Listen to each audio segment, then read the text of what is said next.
Good afternoon. Please take your seats.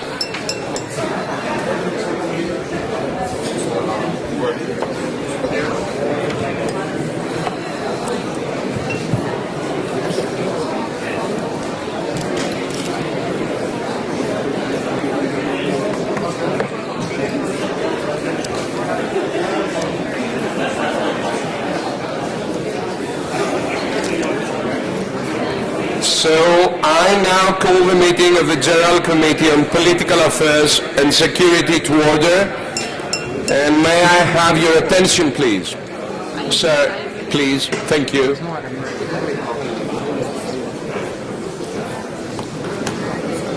Thank you.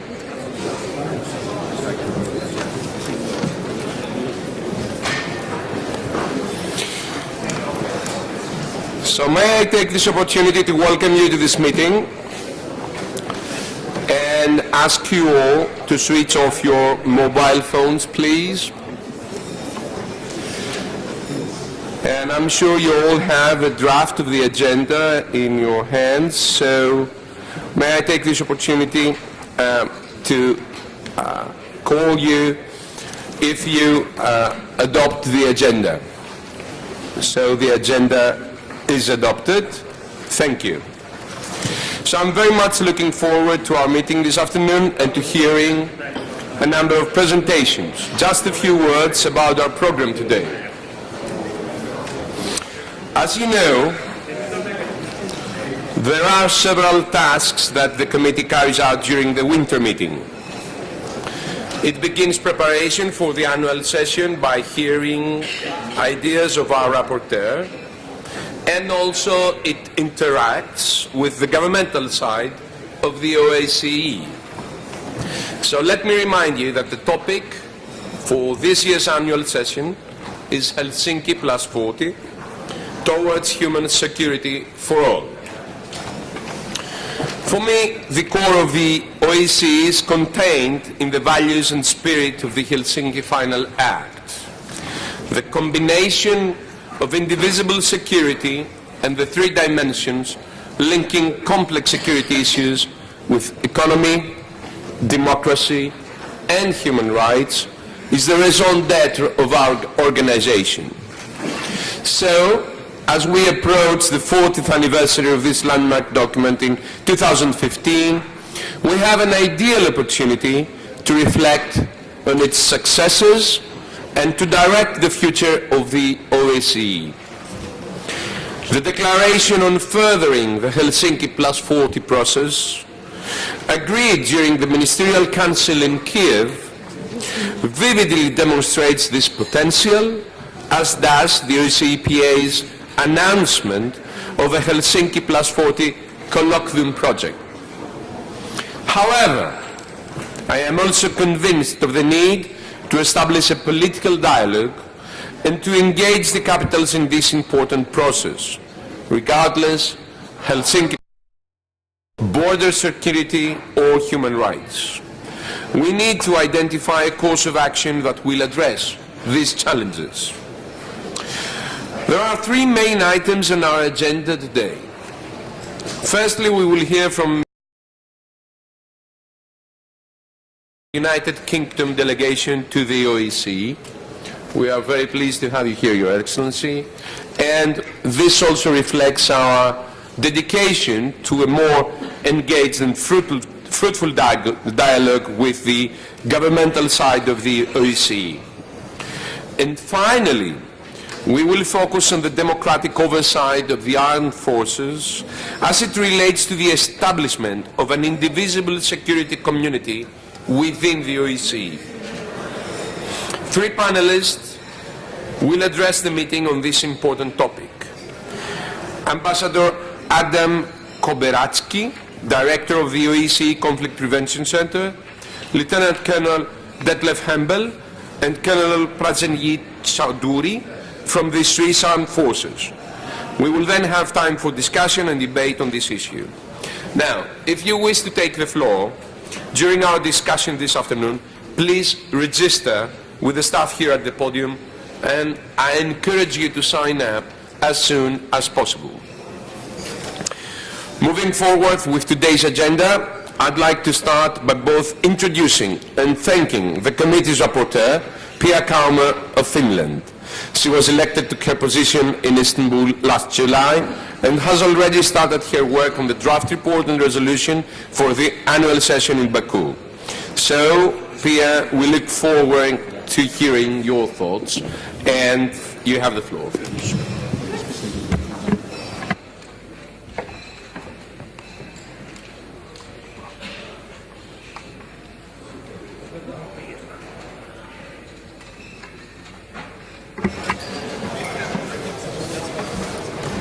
Mr. Chairman, dear colleagues at the OSCE, first of all, I would like to express my gratitude for the trust you placed in me when I was elected to the position of rapporteur last summer.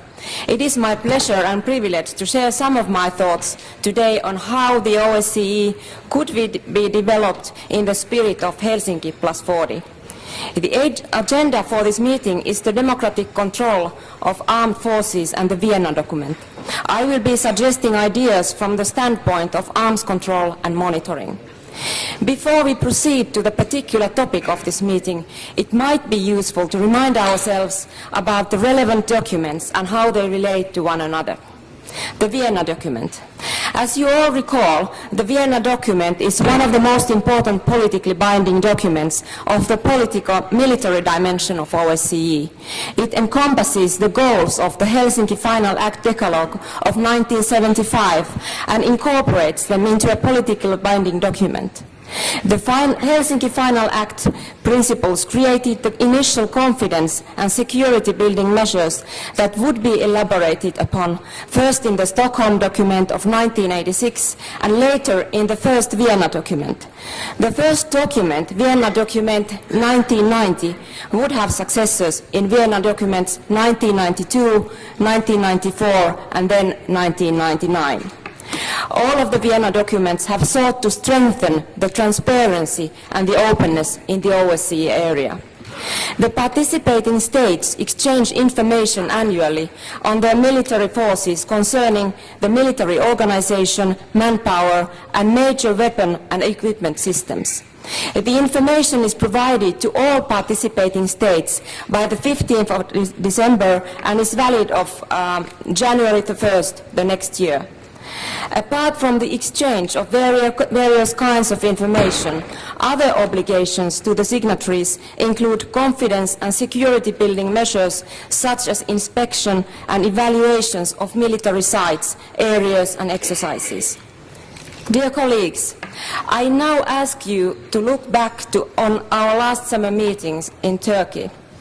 In the 2013 Istanbul Declaration, OSCE PA underlined the need to proceed with the ongoing discussions and negotiations in order to update and modernize the 1999 Vienna document. It also underlined the need for further updating the Vienna document in order to create predictability by increasing openness and transparency.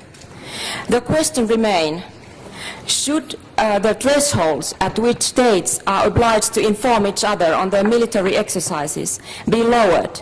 Should the opportunities for verification activity be increased? The exchange of military information modernized, risk reduction mechanisms strengthened, and the scope of confidence and security building measures enlarged. The democratic control of armed forces refers to the norms and standards governing the relationship between the armed forces and the society in general. This definition includes the oversight of all types of security forces in a given country. For this purpose, the OSCE Code of Conduct on political military aspects on security was entered into force in January 1995. It both echoes and is in accordance with the principles and commitments of the Helsinki Final Act and the Charter of Paris. The fundamental basis for democratic control over one's military is strong and effective parliamentary oversight, which should be based on principles of constitutionality, legality and accountability. The role of parliaments is to adapt an appropriated legislative basis for which to derive the necessary framework and conditions. The next annual implementation discussion will take place in July 2014 and is seen as a milestone even in the light of Code of Conduct's 20-year anniversary. Highlights of the year 2013 included the translation of the code into Arabic by Germany and Switzerland and a regional conference for the Mediterranean region held in Malta in September. It was stated that the Code of Conduct remains a relevant and valuable document in the current political context. The League of Arab States displayed genuine interest in the document. Dear colleagues, in order for the exchange of information to be truly open and transparent in the spirit of the Vienna document, we must be able to count on the fact that the armed forces are truly subjected to the control of democratic process. It is hardly possible for the armed forces to be controlled this way if the rest of the society is also lacking in freedom and democracy. Military spending must be decided solely by the national parliaments without any kind of shortcuts or workarounds. As a community of countries committed to the democracy, the OSCE places great emphasis on promoting democratic elections. The commitments agreed upon by all OSCE participating states in the 1990 Copenhagen document, for example, emphasize the fundamental principles that are central to a democratic tradition and can be summed up in 7 key words: universal, equal, fair, secret, free, transparent, and accountable. After all, the people who in the end are tasked with carrying out the parliamentary control of armed forces must themselves be elected according to truly democratic processes. Mr. Chairman, dear colleagues, I now move to the most important part of my presentation about the discussion on the future of OSCE. To which direction should we proceed from here? I shall bring up 4 points for discussion. First of all, I think that the most important thing is to strengthen the common political will of all 57 participating states of OSCE. I truly hope that there is enough political will and ambition in this forum also in the future in order for us to reform previous documents and to promote openness and transparency in the political military dimension. I firmly believe in the potential of the OSCE to be a constructive, transformative force in the field of international relations and security policy. In my opinion, this is the most important point of all. As we all know, different parts of the world have totally different security threats. The situation in the Caucasus is completely different from Switzerland or Luxembourg, for example. Nevertheless, consisting of 57 countries, the OSCE is the world's largest regional security arrangement under Chapter 8 of the United Nations Charter. It brings together 57 participating states spanning the globe from Vancouver to Vladivostok and 11 additional partners countries to discuss vital issues affecting the OSCE area. Through its partners for cooperation, the OSCE can also influence events in Asia and North Africa. We will have to make sure that previously agreed upon documents that increase security are committed to. As my second point, I would like to emphasize the importance of developing and finding new substance to the Vienna document. The document is related to the Treaty on Conventional Armed Forces in Europe, CFE, and Adapted CFE, and the Open Skies Treaty. The CFE consists of 5 different categories of key armaments and weapon systems that can be used for large-scale offensive operations. We should in particular look back to our successes. The Code of Conduct has proved itself useful in reforming armed forces, for example with Bosnia-Herzegovina. Although there have been doubts about the future of the CFE treaties, we should not forget that since the adoption of CFE, the number of treaty-limited equipment, or TLE, has been reduced by a significant number, 118,000 units. Of these, more than 40,000 have been main battle tanks. And the Open Skies has been generally seen as a success. When it comes to applying the Vienna document and CFE in actual crisis management operations, we can draw conclusions from the peace mission's operational experience during the Kosovo crisis.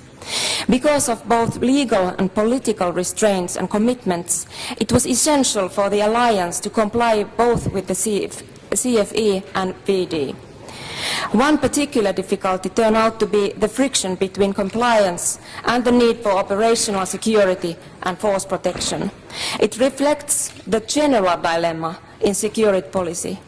How much can nations reduce and limit their military capabilities without altering delicate balances or making themselves vulnerable? One additional difficulty has been the way states interpret details in the treaties differently. Some military maneuvers have not been reported since they have been conducted with local forces, and according to one interpretation, only troops transferred from other areas must be counted. In some cases, forces not belonging to the direct control of the Ministry of Defense have also been deliberately ignored.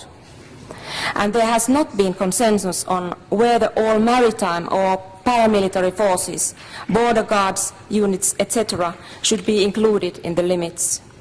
Some countries have suggested that training units, logistics and repairing installations and air transport units should be included in the existing information exchange obligations. Some have also suggested that the focus should be on smaller combat units, which would reflect the growing importance of battalion-sized units in military actions. In total, there are more than 20 so-called Vienna document plus proposals and other suggestions. To name a few: expanding information exchange on military matters, the notification for military exercises, maritime arms control procedures, monitoring of rapid deployment forces and large force transfers, and the improvement of the effectiveness of inspections and evaluation visits. If there is agreement that the current treaties must be updated, then to what direction should we proceed? Within the OSCE, the focus is in the VD discussion. As to the CFE treaty, this is up to the state parties themselves. In this regard, it must be decided whether there is a need to reform the existing CFE treaty or is concentrating on the Vienna document and the implementation of Code of Conduct a better way of moving forward. Mr. Chairman, dear colleagues, we should remind ourselves about the geopolitical situation that created the need for these treaties and how the situation has changed in the last few decades. The treaty was formulated at a time when the biggest security threat in Europe was the possibility of a large-scale land invasion. As I said previously, this is no longer the case. Since the end of the Cold War, new threats have emerged with new operational tactics and weapon systems. Terrorism, cyber warfare, unmanned aerial vehicles and the way they can be used to conduct more limited operations are more relevant to modern security policy and demand for new responses. The growing danger to privacy and human rights posed by potential cyber attacks must be recognized.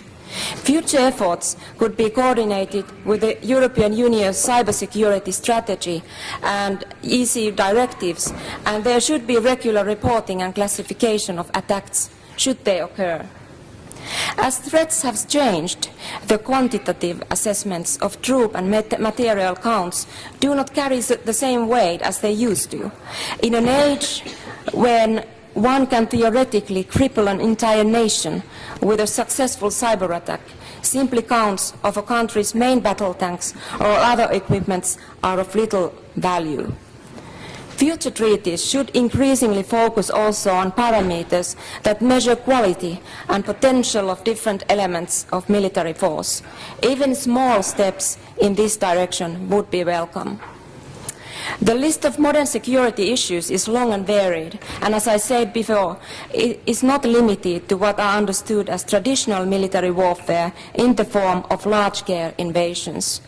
Some additional issues that must be addressed are chemical and biological weapons, missile defense programs, strategic and tactical nuclear weapons, as well as issues of proliferation.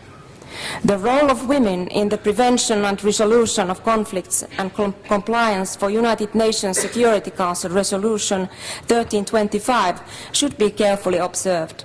New regional conflicts also pose additional challenges for the OSCE.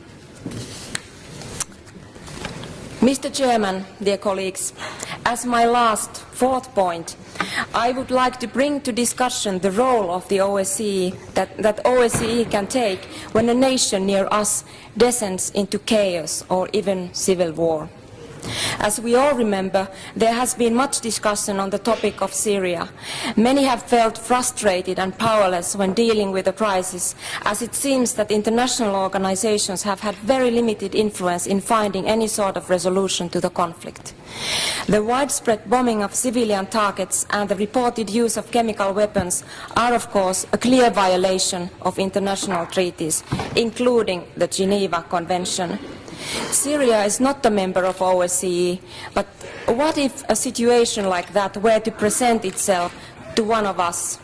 Therefore, I especially want to bring into discussion the role of OSCE in the international crisis of states. The threat of internal conflicts is also within OSCE. The most recent example is the situation in Ukraine, which must be carefully followed. We must do all that we can to ensure that further escalation of the crisis can be avoided and the situation resolved in a peaceful way. In our meeting of the Nordic-Baltic delegations in Vilnius on the 31st of January, we issued a statement expressing our strong condemnation of the violence which has led to the aggravation of the situation and subsequent bloodshed. We called upon the parties involved in the conflict to resolve the crisis by constructive political dialogue. The OSCE must continue to take an active role in this process. We are thankful for the efforts by the OSCE Chair, Switzerland, in this regard. I look forward to a lively discussion from many points of view on this matter. Based on this discussion, that decision can be made whether to include the subject matters of cyber warfare and terrorism to this report more broadly, since they are both relatively new issues, must be addressed more extensively by the OSCE in the future.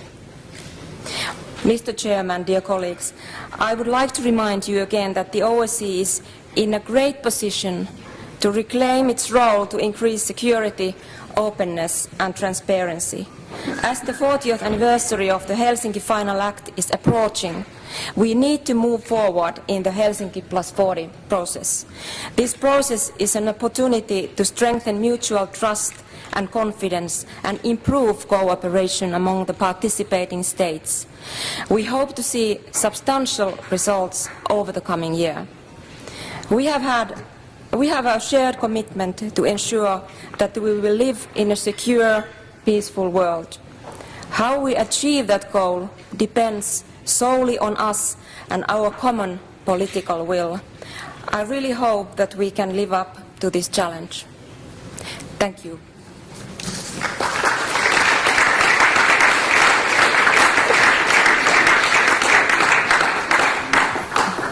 A copy of my speech is available here in the hall. Thank you so much, Ms. KAUMA. So we will now have a debate on the presentation by Ms. KAUMA, and I call Mr. Valdis Liepins from Latvia. Please, sir, you have the floor. Thank you, Mr. Chairman. I would like to commend Ms. KAUMA on a very good, I think, introduction to the whole problem. I just want to make about 4 points, I think. First of all, I think we should have some sort of statistics on the adherence to the mechanism of the Vienna documents, because otherwise we can't really analyze what future action we should take. I totally agree that we should strengthen our common political will, but I have a real question as to what means we should use to do that. The third thing is the interpretation. I think this is one of the real problems, that we see things differently and the words are translated into other languages and they may change their meanings. So I think we need some sort of arbitration system to arbitrate on these different interpretations. And here I'd like to draw attention to the exercises that have taken place on the eastern borders of the Baltic states, which have been a real concern to the Baltic states, and it's really a question of maybe not such soft power but fairly threatening power. And the final point is, I think the growing importance of cyber warfare changes the whole playing field. I think we should really start off with that as probably the main focus of our attention, because through cyber warfare all the hardware can be stopped as well. So that's absolutely crucial. The whole system in a small country like Estonia, Latvia, Lithuania can be brought to a halt with a cyber attack. And I think the Estonian example is a very good example of what might happen to a small country. Thank you for your attention. Thank you, dear colleague. And I pass the floor to Ms. Bahar Muratova from Azerbaijan. You have the floor.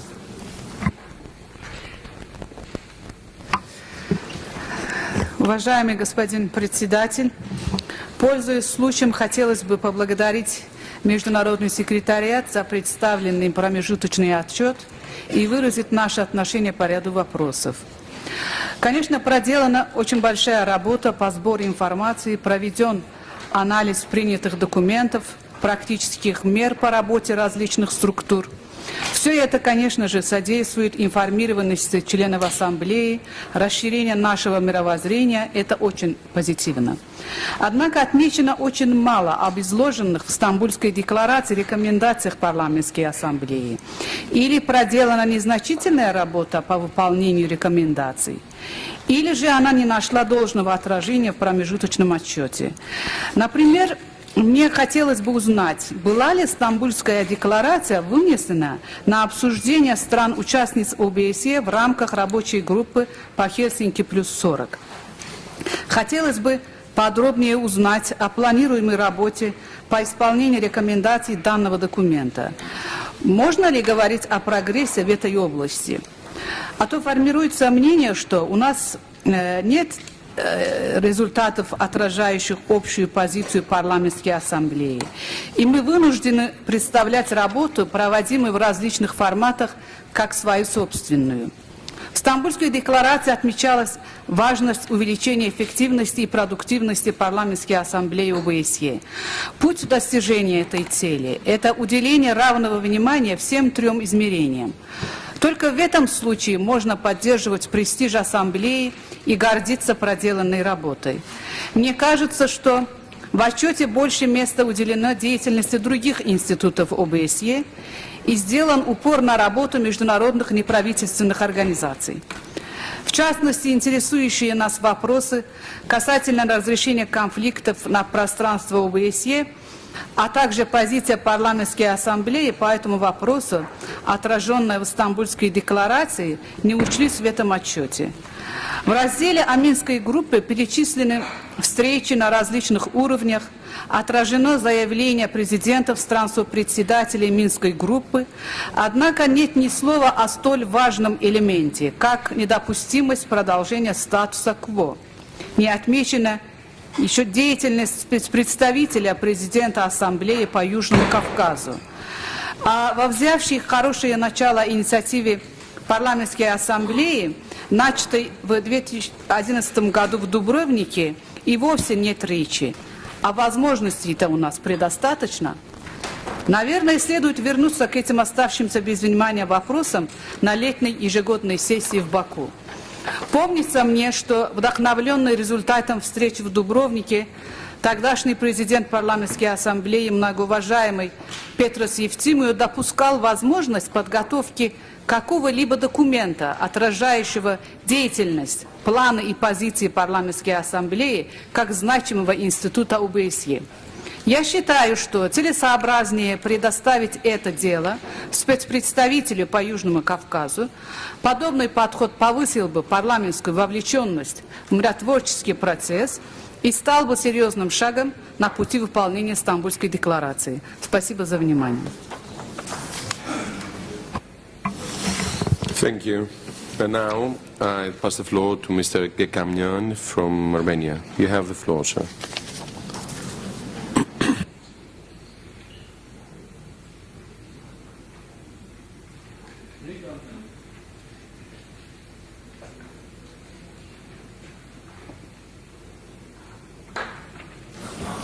Моя фамилия Гегамян, я поэтому не среагировал.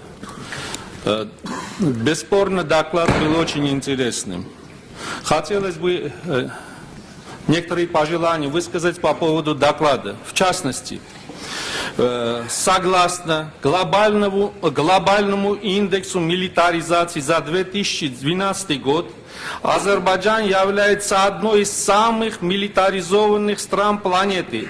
Этот рейтинг составляется не в Армении, он составляется Боннским международным институтом конверсии, начиная с 1990 года на основе данных, полученных от 149 государств.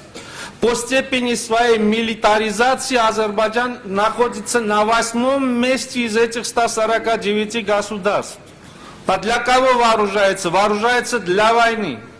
А войну он хочет развязать в любых условиях, потому что игнорируются 5 заявлений президентов Минской группы ОБСЕ. Барака Обамы, Николя Саркози, потом Франсуа Олланда и Владимира Путина, где четко обозначено о недопустимости военного решения вопроса Нагорного Карабаха. Чтобы у азербайджанских коллег не сложилось впечатление, что мы паникуем, вовсе нет.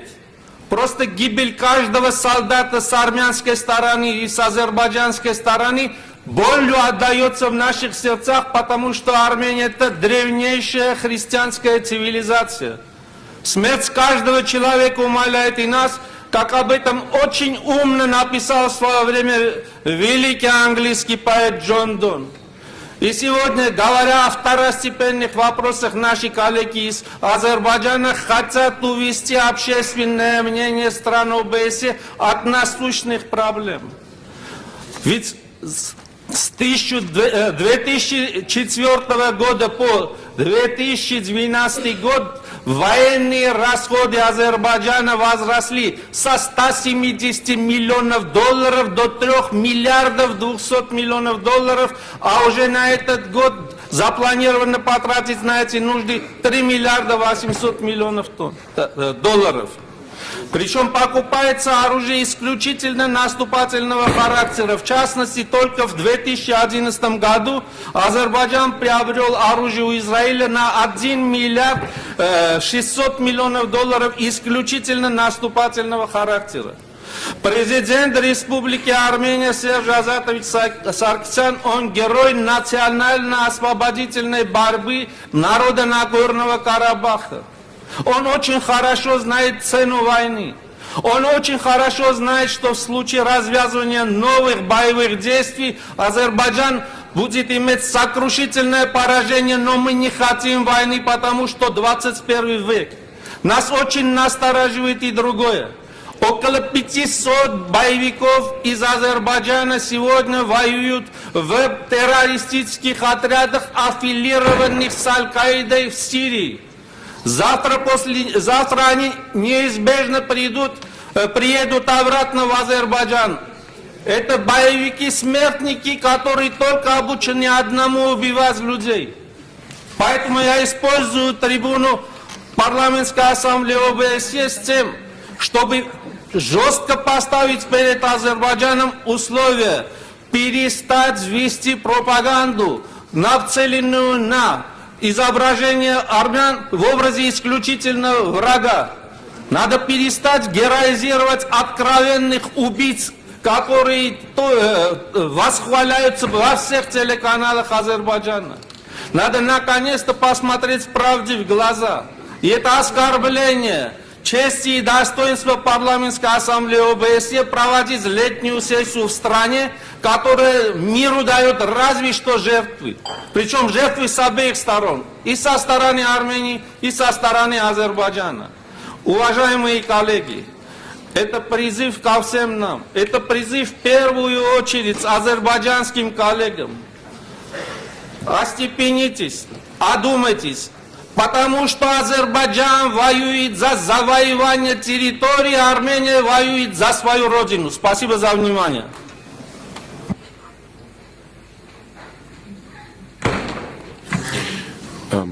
Would you like to respond? No. So thank you. We'll close, though, this session of our discussion. And now I have the pleasure to welcome Ambassador Dominic SCHROEDER, Chairperson of the Security Committee of the OSCE Permanent Council. And this committee has always followed the work of the Security Committee of the OSCE Permanent Council very closely, and we look forward to hearing an update on its important activities. And you have the floor, Ambassador. Whatever you want. Well, maybe it's better so we could all see you better.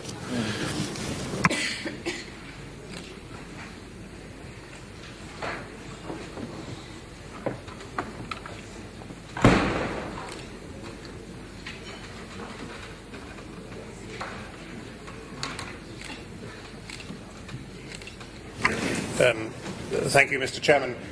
Thank you for suggesting that standing up here it will be easier for people to see me. I am not exactly the smallest British diplomat, so I don't think that people normally have much of a problem seeing me. Mr. Chairman, thank you for giving me the opportunity of greeting and welcoming our distinguished parliamentary colleagues here today and being able to share with them and with you our plans and priorities for the Security Committee this year. When the incoming Swiss chairmanship approached me last year to offer the chairmanship of the Security Committee, I rapidly did some research to find out more about what I might be letting myself in for. Not just the modalities of committee organisation, but also the substance of the issues we discuss. Ladies and gentlemen, it was not difficult to find material. Everywhere I looked in our globally connected world, there was evidence of transnational threats counterbalancing every opportunity. It is a relatively new but increasingly relevant and growing area for the OSCE.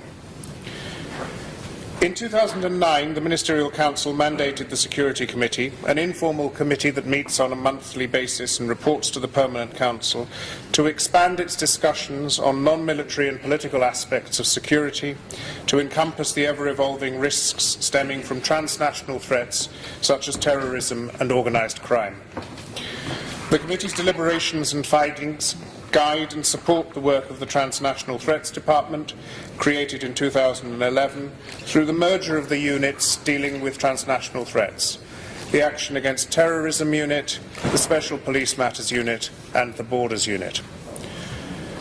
The Security Committee's priorities for 2014 stem in part from those of the Chair in office, and I'm particularly pleased that the Chair of the Permanent Council has been sitting next to me.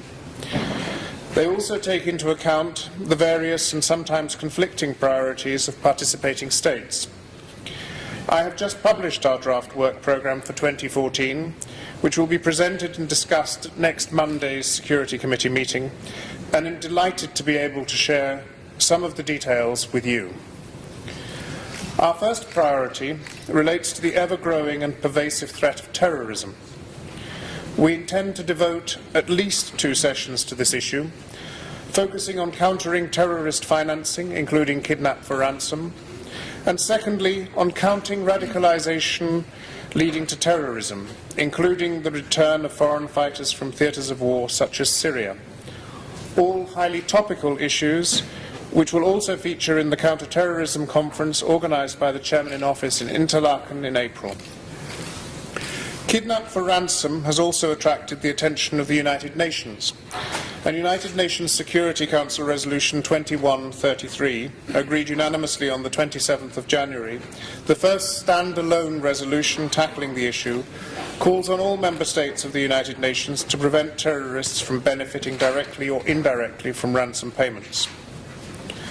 Radicalisation and the return of foreign fighters is as much a concern in Central Asia as it is in Western Europe, and how best to tackle and prevent this relatively new phenomenon is a topic of great interest to us all, not least as evidenced by the subject matter of your own special debate tomorrow.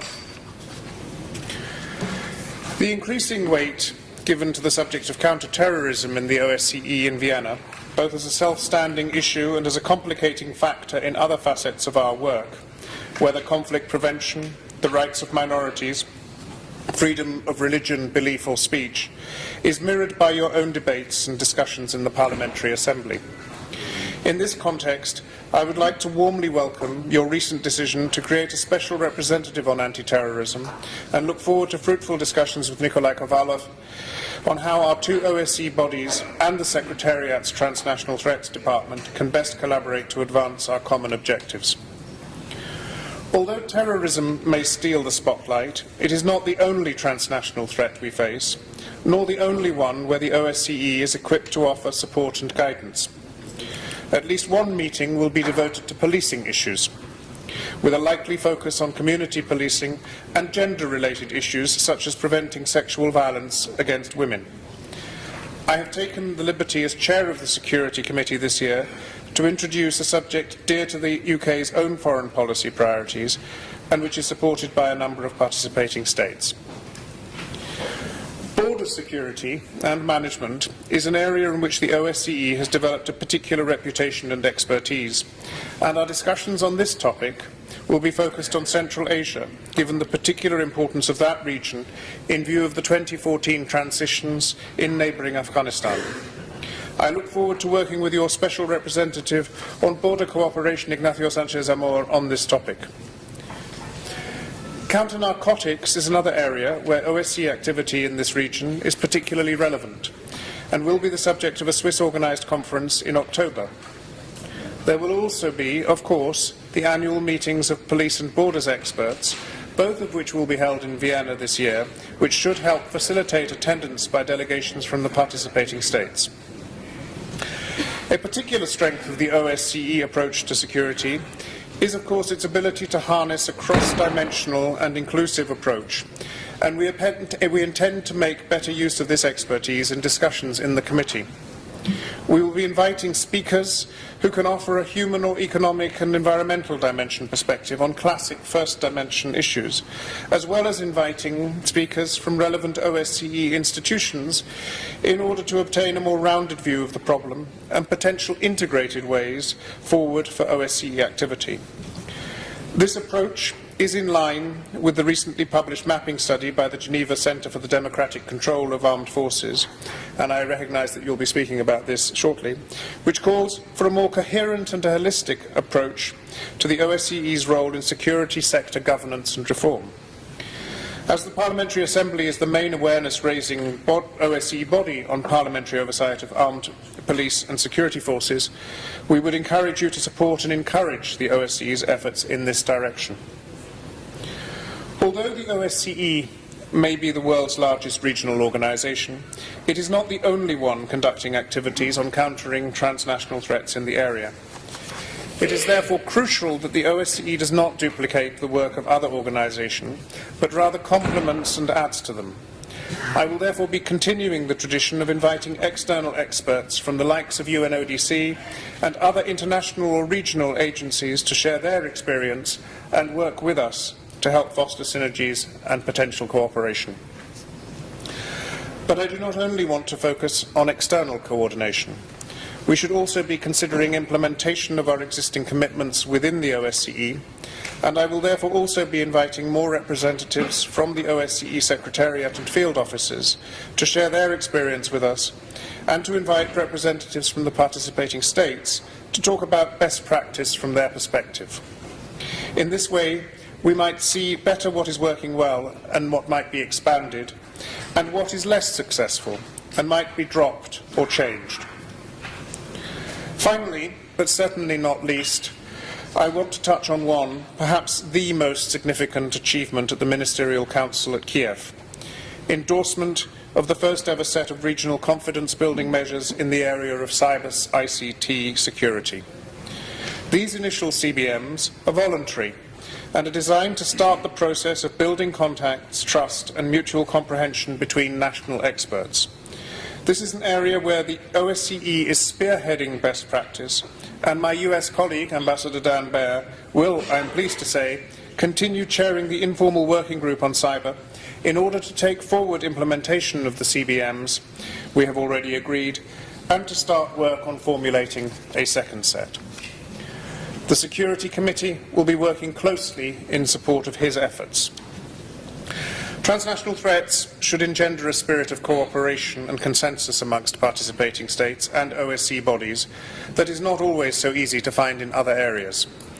I hope that the Parliamentary Assembly will be able to support our work and highlight its successes so that together we can advance the OSCE's work on transnational threats in a relevant and beneficial direction. I look forward to working with you all, and in particular with your recently elected chair, you, MAKIS VORIDIS, and the Special Representatives on Anti-Terrorism and Border Cooperation, Nikolai Kovalov, as I've said, and Ignacio Sanchez Amor. I thank you.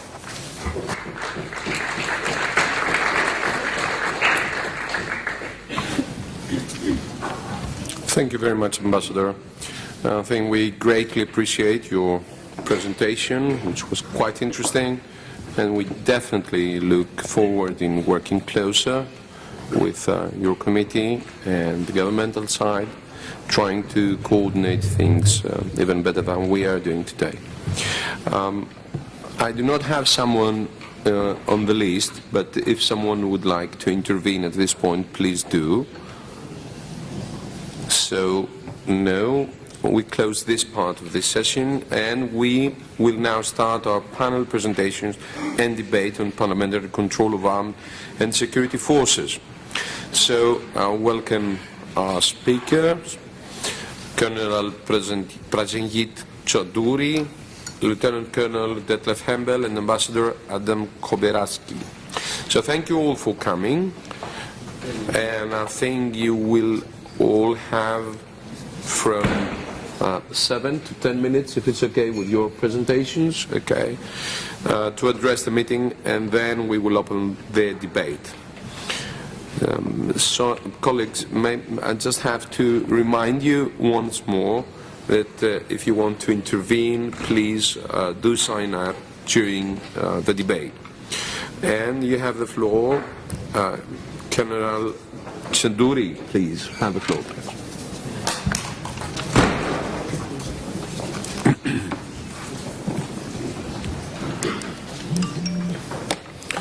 Mr. Chairperson, honourable members of Parliament, Excellencies, ladies and gentlemen.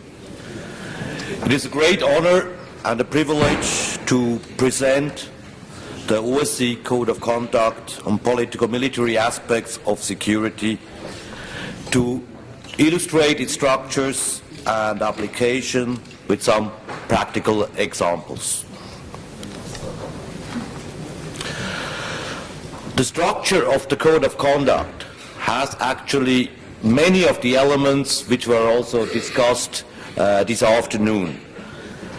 There are three principal parts. We have a first set of provisions which address interstate elements, what we call the normative elements for interstate conduct.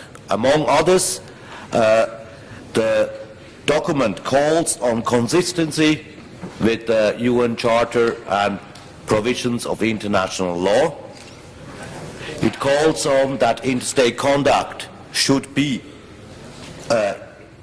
in respect for human rights and fundamental freedoms. It stresses the confirmation of the territorial integrity and political independence, and it also introduces elements for conflict prevention and crisis management. A second set of provisions are addressing intrastate elements, what we call the functional elements, interstate democratic control of military, paramilitary and internal security forces, as well as of intelligence services and police. So all instrument of security policy within national control. It calls again that those forces also, when applied, should do that in respect for international humanitarian law. A central element is also in the code that the armed forces must be commanded, manned, trained, and equipped consistent with international humanitarian law, which also includes elements of defense policy and doctrine. If I say armed forces, I mean all the forces, armed and security forces. And very essential also, this armed force, this personnel should respect the human rights and the individual freedoms when applied. We have a third set of elements in the provisions of the Code of Conduct, which addresses the implementation aspects. We will hear in the presentation of Colonel Hempel more detailed about these aspects. I'd like to give you some examples of how the provisions of the Code of Conduct has also had an influence within the documents and the conduct of the Swiss Armed Forces. Every member of the Swiss Armed Forces receives a service manual where he can look up all his rights and all his duties. And he has also another document which helps him to apply his military rights. Among others, the points which are very important and central in this document are military operations that are to be planned and conducted in respect of the international and national law. And you see the other provisions also reflected that each member of the Swiss Armed Forces is obliged to respect human dignity. Superiors are not allowed to give orders to humiliate persons. Members of the armed forces have to obey the law. And very important, subordinates don't execute an order which are against the law. If they know that such an order is illegal, they will be prosecuted. And these are all the elements which are incorporated not only in the service manual, but also on all tactical and strategical command level manuals of the Swiss Armed Forces. If we set out the structures of Switzerland, and if you look at the armed forces, they are incorporated in the executive, which we call the Federal Council, with the 7 ministers. And the Minister of Defense is in control of the armed forces. The military Minister of Justice and Police has the federal police, which is very small, because for inner security, the cantons have their own police. But these are coordinated on federal level. The armed and security force of Switzerland, they have to submit reports on security policy or the armed force guidelines, law on the armed forces to Parliament. Parliament acknowledges those reports, and this gives the guidelines for more detailed elaboration of the provisions. Above all, we have the sovereign, which is the Swiss people. They have the possibility to do referendum or initiatives which are subjected to popular vote. And in the middle, you see the federal constitution, which regulates these aspects.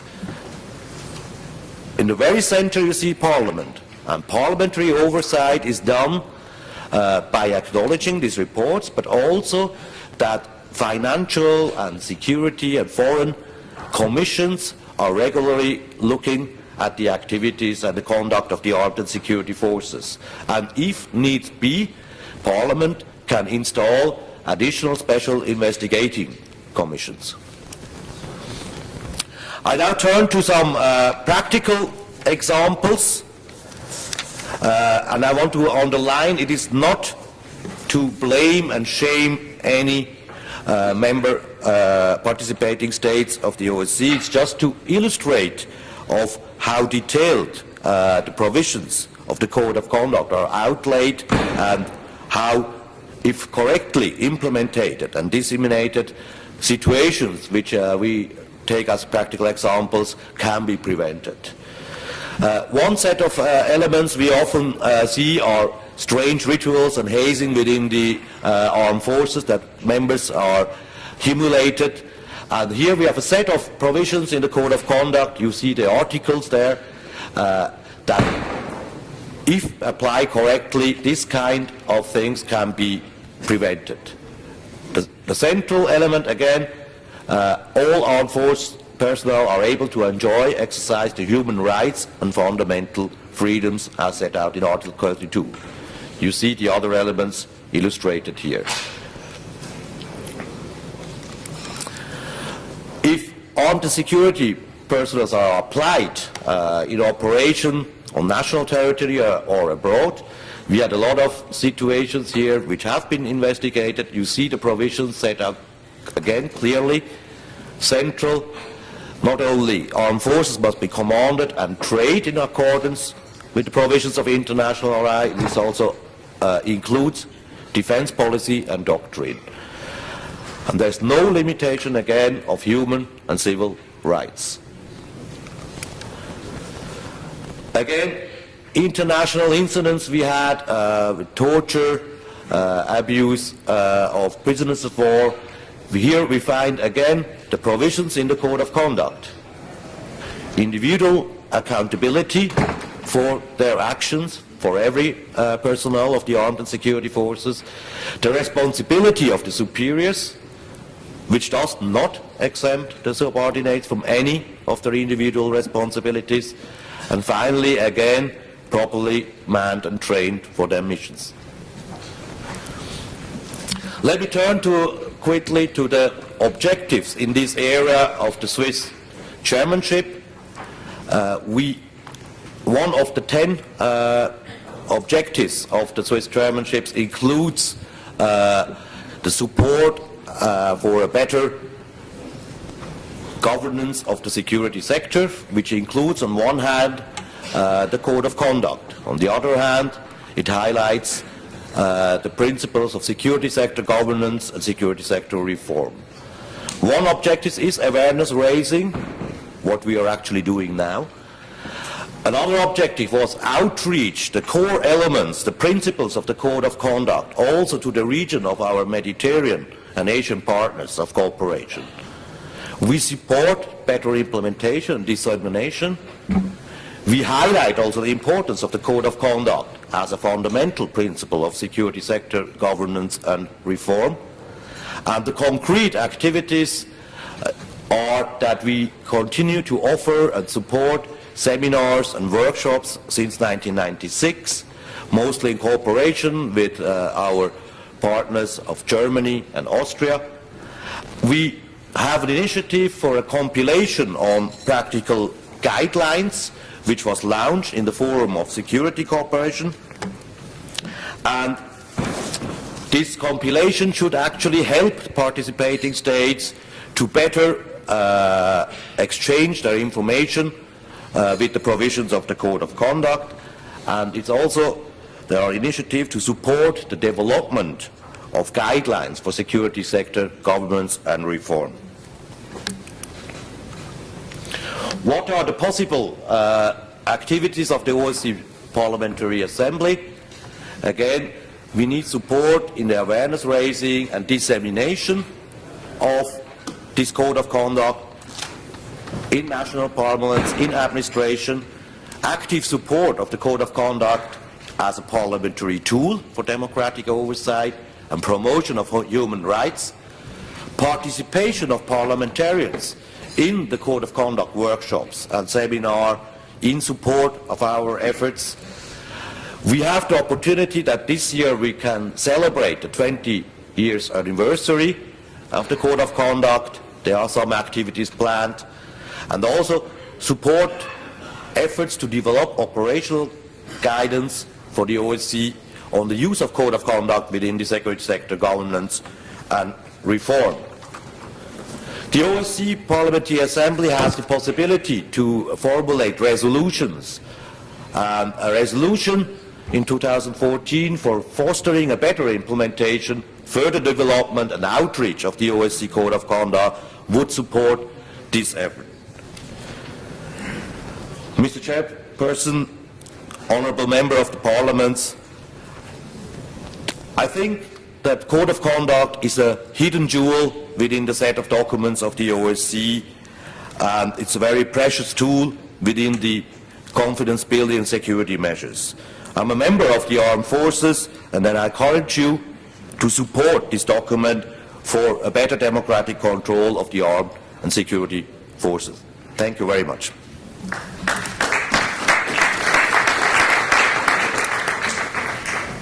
Thank you, President Chaudhuri. And now I'm pleased to introduce Lieutenant Colonel Detlet Hambel, Forum for Security Cooperation Coordinator for the Code of Conduct. Prior to that, Lieutenant Colonel Hambel was Political Military Advisor at the Permanent Mission of the Federal Republic of Germany to the OSCE. You have the floor, Lieutenant Colonel. Sehr geehrter Herr Vorsitzender, meine Damen und Herren Parlamentarier, geschätzte Kolleginnen und Kollegen!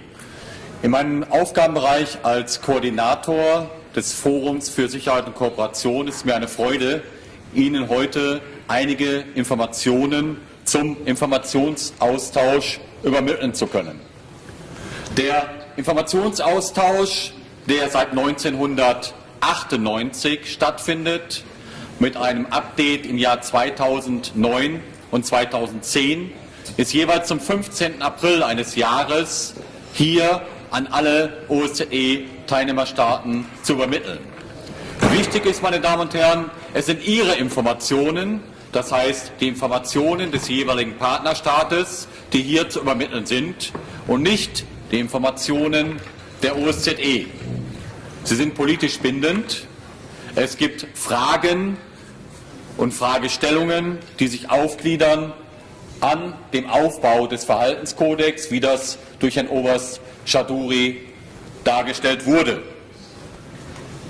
Alle Ihre Antworten, und stellen Sie sich selbst die Frage, ob Sie eigentlich Ihre eigenen Antworten kennen.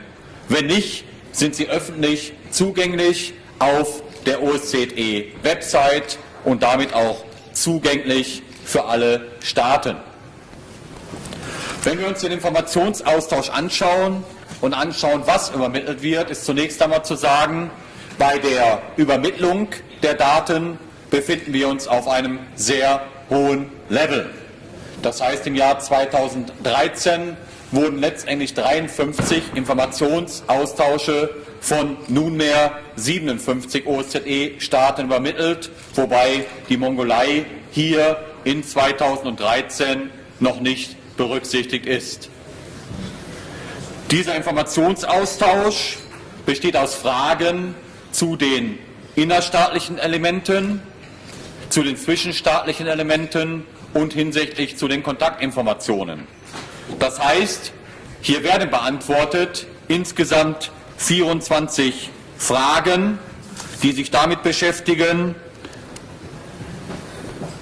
mit den Strukturen und Prozessen, welchen Bündnissen sind sie beigetreten, wie sind die Streitkräfte organisiert, welche Möglichkeiten gibt es, diese Streitkräfte zu überprüfen und im Rahmen Ihres Mandats als Parlamentarier eben hier auch einzuschreiten, wenn es Abweichungen gibt.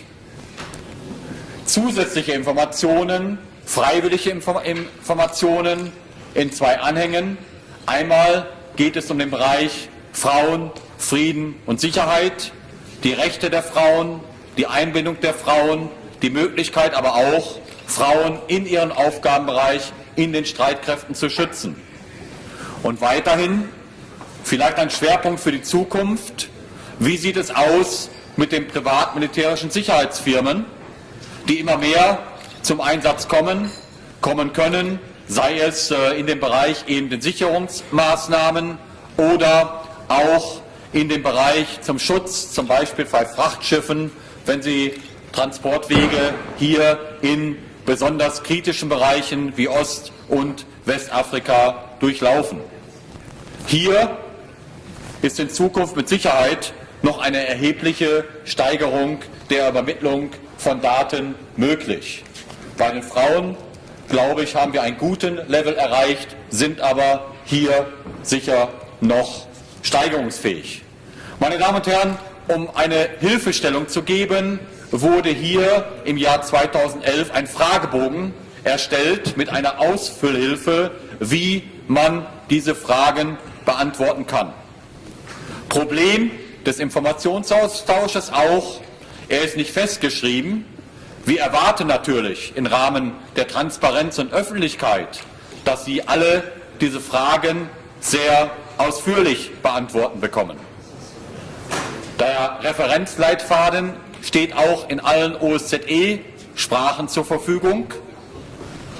Der Informationsaustausch kann also in den jeweiligen OSZE-Sprachen übermittelt werden. Schauen wir einen Blick voraus, allerdings beginnen wir mit einem Blick zurück. Wir haben im letzten Jahr mit unseren Mediterranean-Partners zum ersten Mal eine Konferenz in Malta durchgeführt. Auch hier, bei allen diesen Konferenzen in der Vergangenheit, waren parlamentarische Vertreter und in Malta auch unser geschätzter Vorsitzender vertreten. Wir schauen jetzt weiter nach vorne zu weiteren Seminaren in dieser Region, sei es zum Beispiel mit Tunesien oder auch mit anderen. Wir werden durchführen einen Capacity Building Workshop in Serbien, in dem wir unsere OSZE-Missionsmitarbeiter noch mehr für den Verhaltenskodex zu politisch-militärischen Aspekten der Sicherheit sensibilisieren wollen. Und Sie sind eben unsere ersten Ansprechpartner, wenn es Bedürfnisse gibt, hier weitere Seminare durchzuführen. In diesem Jahr vielleicht auch noch neben Tunesien in Armenien oder anderen interessierten Sprachen. Wir wollen entwerfen weitere Best Practice Guides, Hilfestellungen, zum Beispiel, wie kann konkret das Völkerrecht hier angewendet werden. Dies ist ja bereits von meinen Kollegen angesprochen worden. Wie sieht die Zukunft aus? Cyber haben Sie angesprochen. Auch hier mit Sicherheit ein Feld für die Zukunft. Private militärische Sicherheitsfirmen. Hier könnten Fragen erstellt werden, die man relativ einfach behandeln könnte. Nicht zu vergleichen mit den etwas schwierigen Fragenkomplex des Montreux-Dokumentes. Allerdings haben wir bei Montreux mittlerweile eine sehr gute Antwort, ein sehr gutes Antwortverhältnis von fast 27 Teilnehmerstaaten, während wir hier mit unseren 3 Teilnehmerstaaten noch erheblichen Ausbau vor uns sehen. Wir wollen natürlich unsere Kooperation mit Ihnen vertiefen.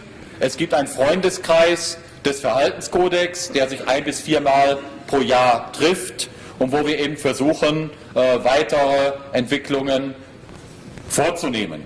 Meine Damen und Herren, bei allen diesen Seminaren, sei es die wir in Boston in der Vergangenheit durchgeführt werden, mit den Parlamentariern, aber auch bei unseren Seminaren in der Zukunft, sind Sie auch immer unsere Ansprechpartner und Ihre Teilnahme an diesen Seminaren runden natürlich das gute Gesamtbild dann ab.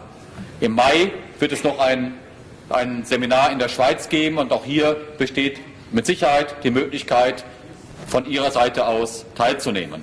Ein großer Erfolg war die Übersetzung des Verhaltenskodex in die arabische Sprache und die Übergabe, die dann letztendlich hier stattgefunden hat. Meine Damen und Herren, der Deutsche Bundestag, oben mit der Glaskuppel, die Möglichkeit für uns als Bevölkerung auf die Arbeit der Parlamentarier zu schauen, aber auch für Sie, für unsere Parlamentarier, immer einen Blick nach außen zu haben und dieser Blick nach außen die Kontrolle die demokratische Kontrolle der Streitkräfte und hier die Überwachung und auch Feststellen, wenn es Mängel gibt, ist mindestens genauso ein wichtiger Blick, den man nicht vergessen sollte. Meine Damen und Herren, ich bedanke mich für Ihre Aufmerksamkeit.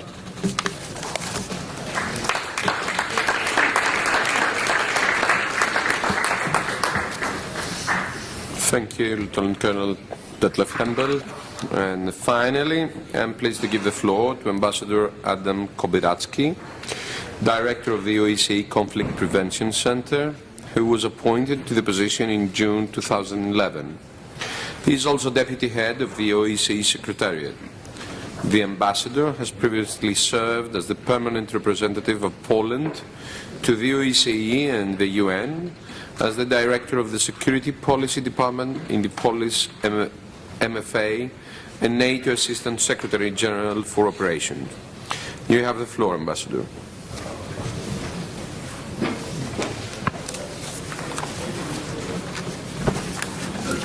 Thank you very much, Mr. Chairman. Whatever my current position, whatever my current job, for the purpose of this subject or the issue under consideration, the important thing is that I'm one of the negotiators of the Code of Conduct 20 years ago, so I do feel younger addressing this issue.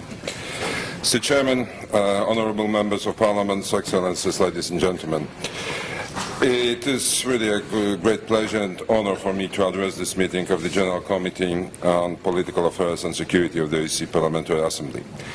I very much welcome that you have put the topic of the democratic and parliamentary control of armed and security forces this high on the agenda of the committee. Having witnessed the negotiations of the Code of Conduct firsthand, I can only commend you for this decision. From my personal memories and experience, I may tell you that the origins of the code, I mean a few words about the origins of the code. The idea of the code was actually with us in the OSCE family, at that time CSE family, from early 90s. But then, through the negotiation process, it materialized in 94. But the concept of the code was born during the time or immediately after the political, military and strategic earthquake, all the changes 89 and 1990 in Europe. And here in the CEC we felt a need for establishing new rules of the game, not just for transition period, early 90s, but for the new institutional setup, for the new security order which was emerging at the time, and which is still emerging. The contribution parliamentarians make to the democratic control of armed forces is a contribution sine qua non. Without the scrutiny, oversight and guidance of the armed and security forces by freely elected representatives of the people, no effective and accountable security sector can be built and maintained.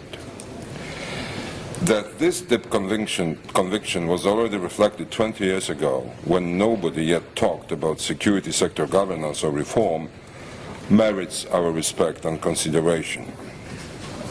In 1994, a window of opportunity for an unanimous commitment that the democratic governance is a prerequisite for peace and stability was opened, and this opportunity was seized. Today, 20 years later, the Code of Conduct keeps its key relevance, but became a document that sometimes gets forgotten. Not for no reason, the Code is sometimes referred to as a secret and not fully used weapon of this organization. This must certainly be changed, and I see this debate today as an important step in the right direction. The opinion of the PA on such critical matters of its direct concern will be heard and registered across the OSCE region. Also, in the view of the Swiss chairmanship's priority to strengthen the governance of the security sector and to promote the Code of Conduct, today's discussion will be key. And let me stress in that context that the challenge today is the implementation of the Code, not like it is the case with the Vienna document on confidence and security building measures, where we have to think about new commitments, about how to adapt existing measures to the new political military realities. The challenge before us as far as the Code is concerned is how to implement it in the best possible way. The Code of Conduct has not been overtaken by events as a source of certain rules for behavior and rules of the game. Altogether, we do not need new negotiation, we need new mood for implementation. Mr. Chairman, after the presentations given by the two speakers before me, I would like also to briefly mention the activities of the OSCE Secretariat to support, promote and help to implement the Code. As you might know, the Forum for Security Cooperation passed a decision back in 2008, which mandated the OSCE Secretariat to organize at least one conference or workshop a year to help to raise awareness and to support the implementation of the code. Since this decision, the Conflict Prevention Center has organized several targeted regional seminars around the OSCE region. After a start in Central Asia, we went to Southeast Europe the year later in 2009, covered Eastern Europe in 2010, worked with the region of the Black Sea and the South Caucasus in 2011, and covered the countries of the Baltic Sea region in 2012. Last year, the CPC organized for the first time an outreach to the Mediterranean region by holding a regional conference on the Code of Conduct in Malta. This seminar witnessed a high-level participation and underlined the Mediterranean partners' interest in instruments to foster the democratic control of arms and security forces in the region. For this year, together with the incoming OSCE chairmanship of Serbia, we will hold a first OSCE-wide training workshop for OSCE staff members in Belgrade this March. This workshop will be the first of its kind and will greatly help to enhance coherence and coordination among the OSCE executive structures. In addition to these activities, we will contribute to the first regional peer-to-peer review among the states of Southeast Europe in Reykjavik in autumn this year.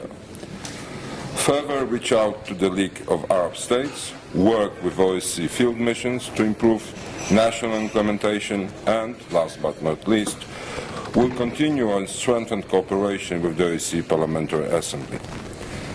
And let me, in that context, stress that the implementation of the Code of Conduct does require OSCE-wide support.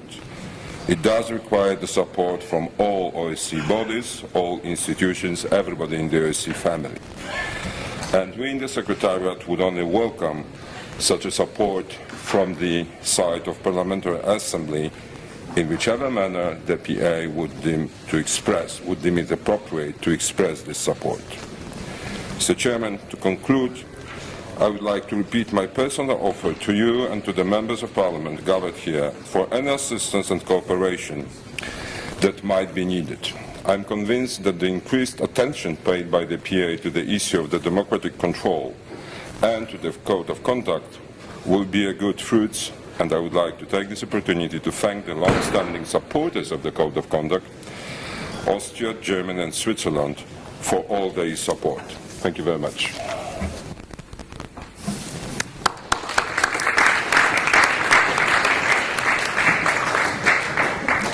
Thank you, Ambassador Kobiratsky, and thank you all of you for this excellent series of presentations. So, we will now have a debate on this presentation. I already have 15 committee members who have asked to speak. So we have some available time, but I think we'll have to try and limit the interventions to 4 minutes. Normally it's enough time for the intervention, and we'll leave some time for also the responses. And for that, let me call first Mr. David Chur from Israel, please. You have the floor. Thank you, Mr. Chairman. First of all, I want to say that it's a very, very important issue, the agenda. In a democracy country as we are very much emphasized on controlling the parliament. Me by myself, I'm a member of one of those subcommittees which is controlling security forces, police especially, and other security forces. We are facing quite changes in our region. Talking about the Arab Spring, we know that the borders very close to our neighborhoods. We see phenomenon of collapsing of the central regime and penetration of terrorism and other international groups which are very much threatening the borders, which create quite a challenge on the immigration issue, the illegal immigration, and how to protect and how to save the human rights in that atmosphere. The refugees are coming from Syria, and especially affecting some very close countries like Turkey, like other places in Europe, but also very little in Israel. And we're emphasizing, and there was somebody who mentioned before, I think, the Armenian guy who mentioned about the proliferation of arms. Our committee is also very much monitoring, and we got the report very specifically which countries and what kind of arms and also knowledge, know-how can be exported to those places.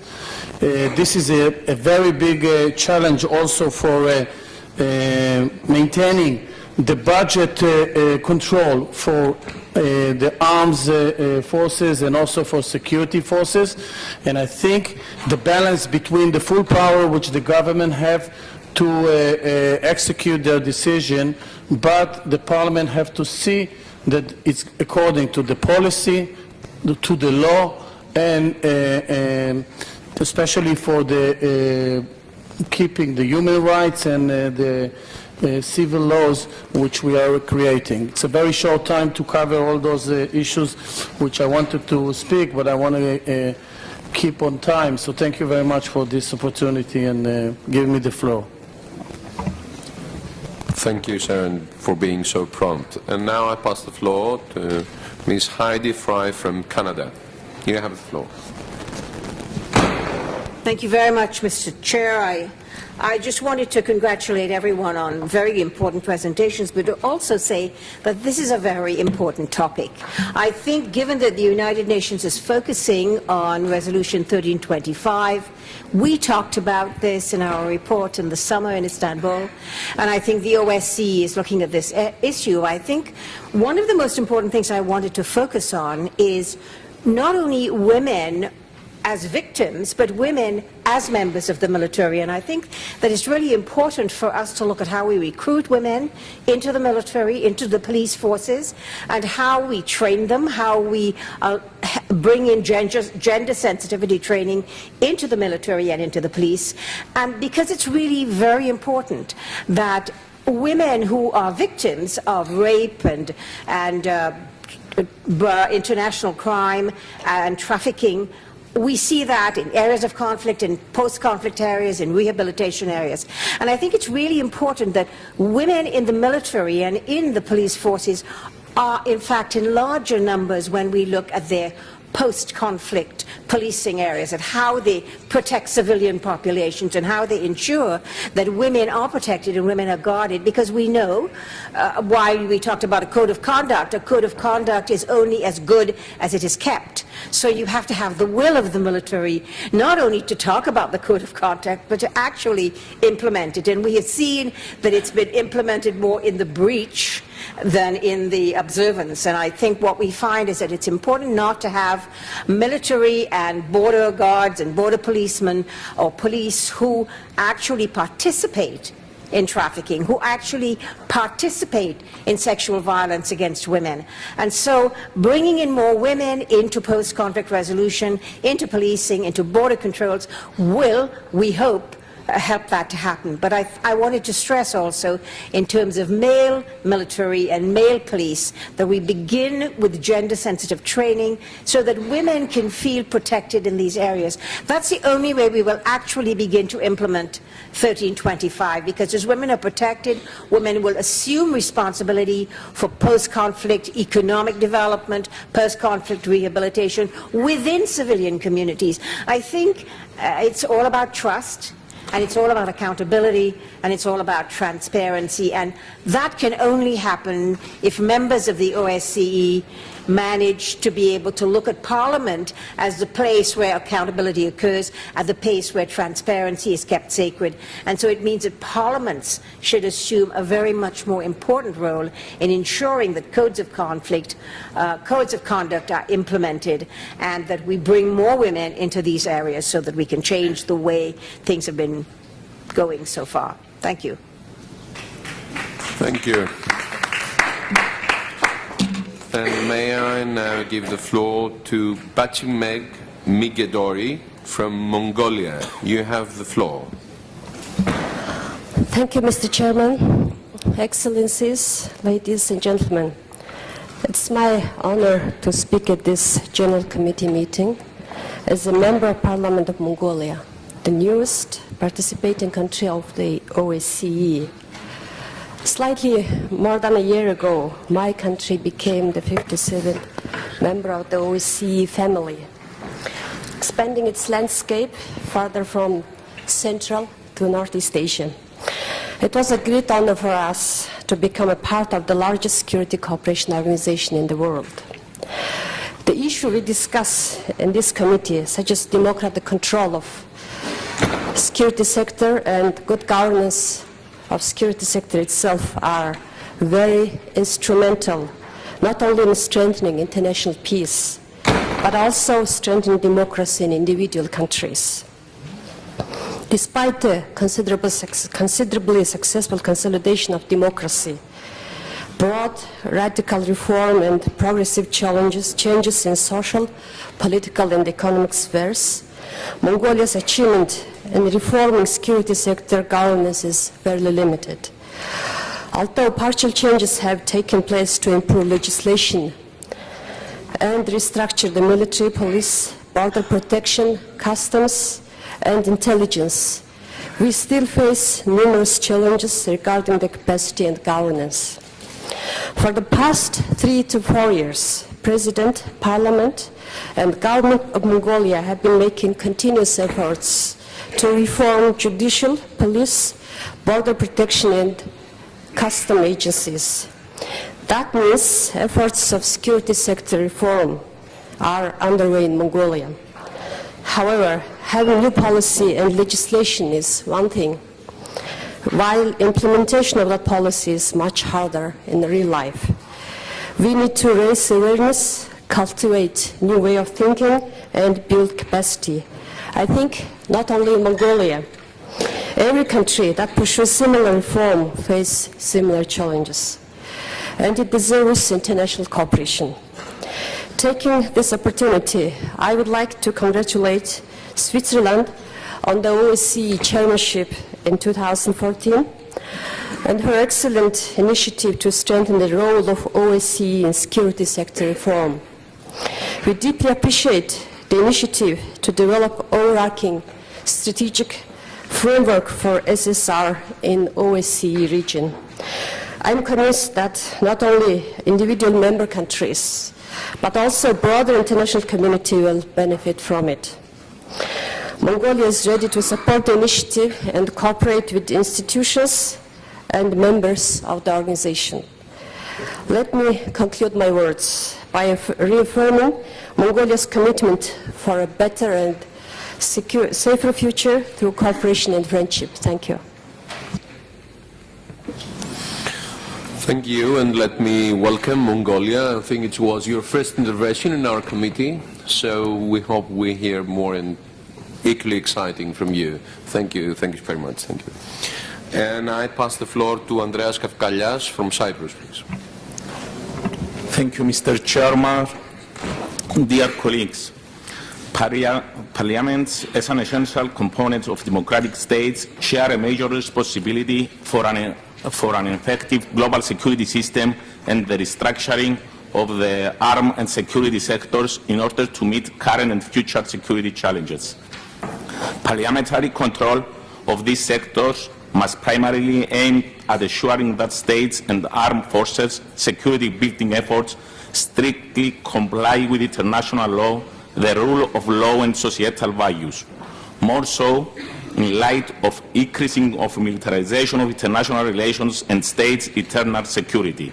The OSCE region has witnessed military actions in gross violation of international law, as well as non-military actions falling short of lawfulness and or democratic legitimacy. Intelligence power abuses in the name of security are highly relevant. The extent to which parliamentary control of security forces is exercised depends upon various factors. Regarding Cyprus, which has a presidential system, the House of Representatives participates in the formulation of the security policy at all stages except that of planning.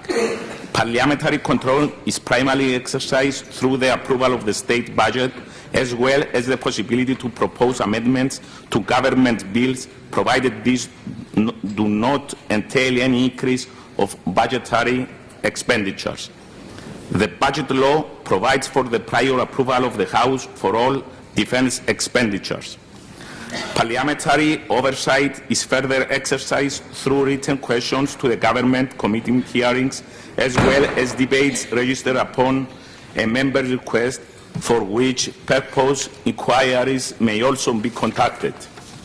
Moreover, in order to exercise effective oversight regarding respect of citizens' human rights by the police, the House has established regular cooperation with the Commissioner for Administration.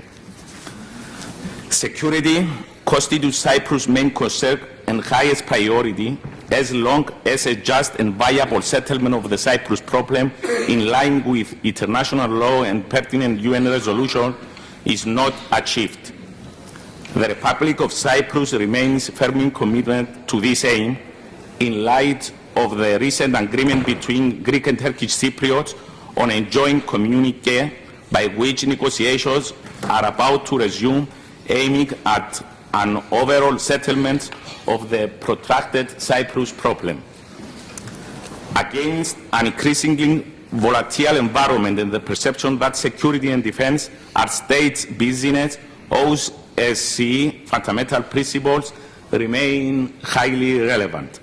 Parliament's role in ensuring transparency and accountability at the level of security forces and at that of government is also essential. As representative of citizen interest, parliaments must aim at the broadest possible public consent and control of such policies. Enhanced interparliamentary cooperation in this field must be reflected in the parliamentary dimension of Helsinki Plus 40 in the form of thematic conference for exchange of information and best practices. The Interparliamentary Conference on the Common Foreign and Security Policy and the Common Security and Defence Policy, inaugurated during the Cyprus presidency of the Council of the EU and hosted by the Cyprus Parliament in September 2012, is one in point. Moreover, the OSCE Parliamentary Assembly can have a substantial input in the work of other international organizations and institutions, such as the Interparliamentary Union, the European Parliamentary of the Geneva Center for the Democratic Control of Armed Forces. Their work is highly significant in the absence of agreed international standards for the democratic oversight of armed security forces, a much-needed parameter in efforts towards world peace and security. Thank you, Mr. President. Thank you. And now I pass the floor to Abdullah Chalidskan from Turkey. Please, you have the floor. Söyledim mi? Thank you, Mr. Chairperson. Parliamentary control of armed and security forces is an indispensable part of a democratic regime. With this understanding, Turkish Parliament plays a crucial role in determining the tasks and missions of Turkish armed forces. Our constitution stipulates that the decision to send Turkish armed forces abroad or to receive military forces in the country belongs exclusively to the Parliament. The approval of the defense budget by the Parliament each year, as well as the existence of a defense committee, are other concrete mechanisms to ensure effective exercise of parliamentary oversight. Parliamentarians may indeed act as a safeguard to avoid the misuse of armed forces and to exercise democratic scrutiny over the military.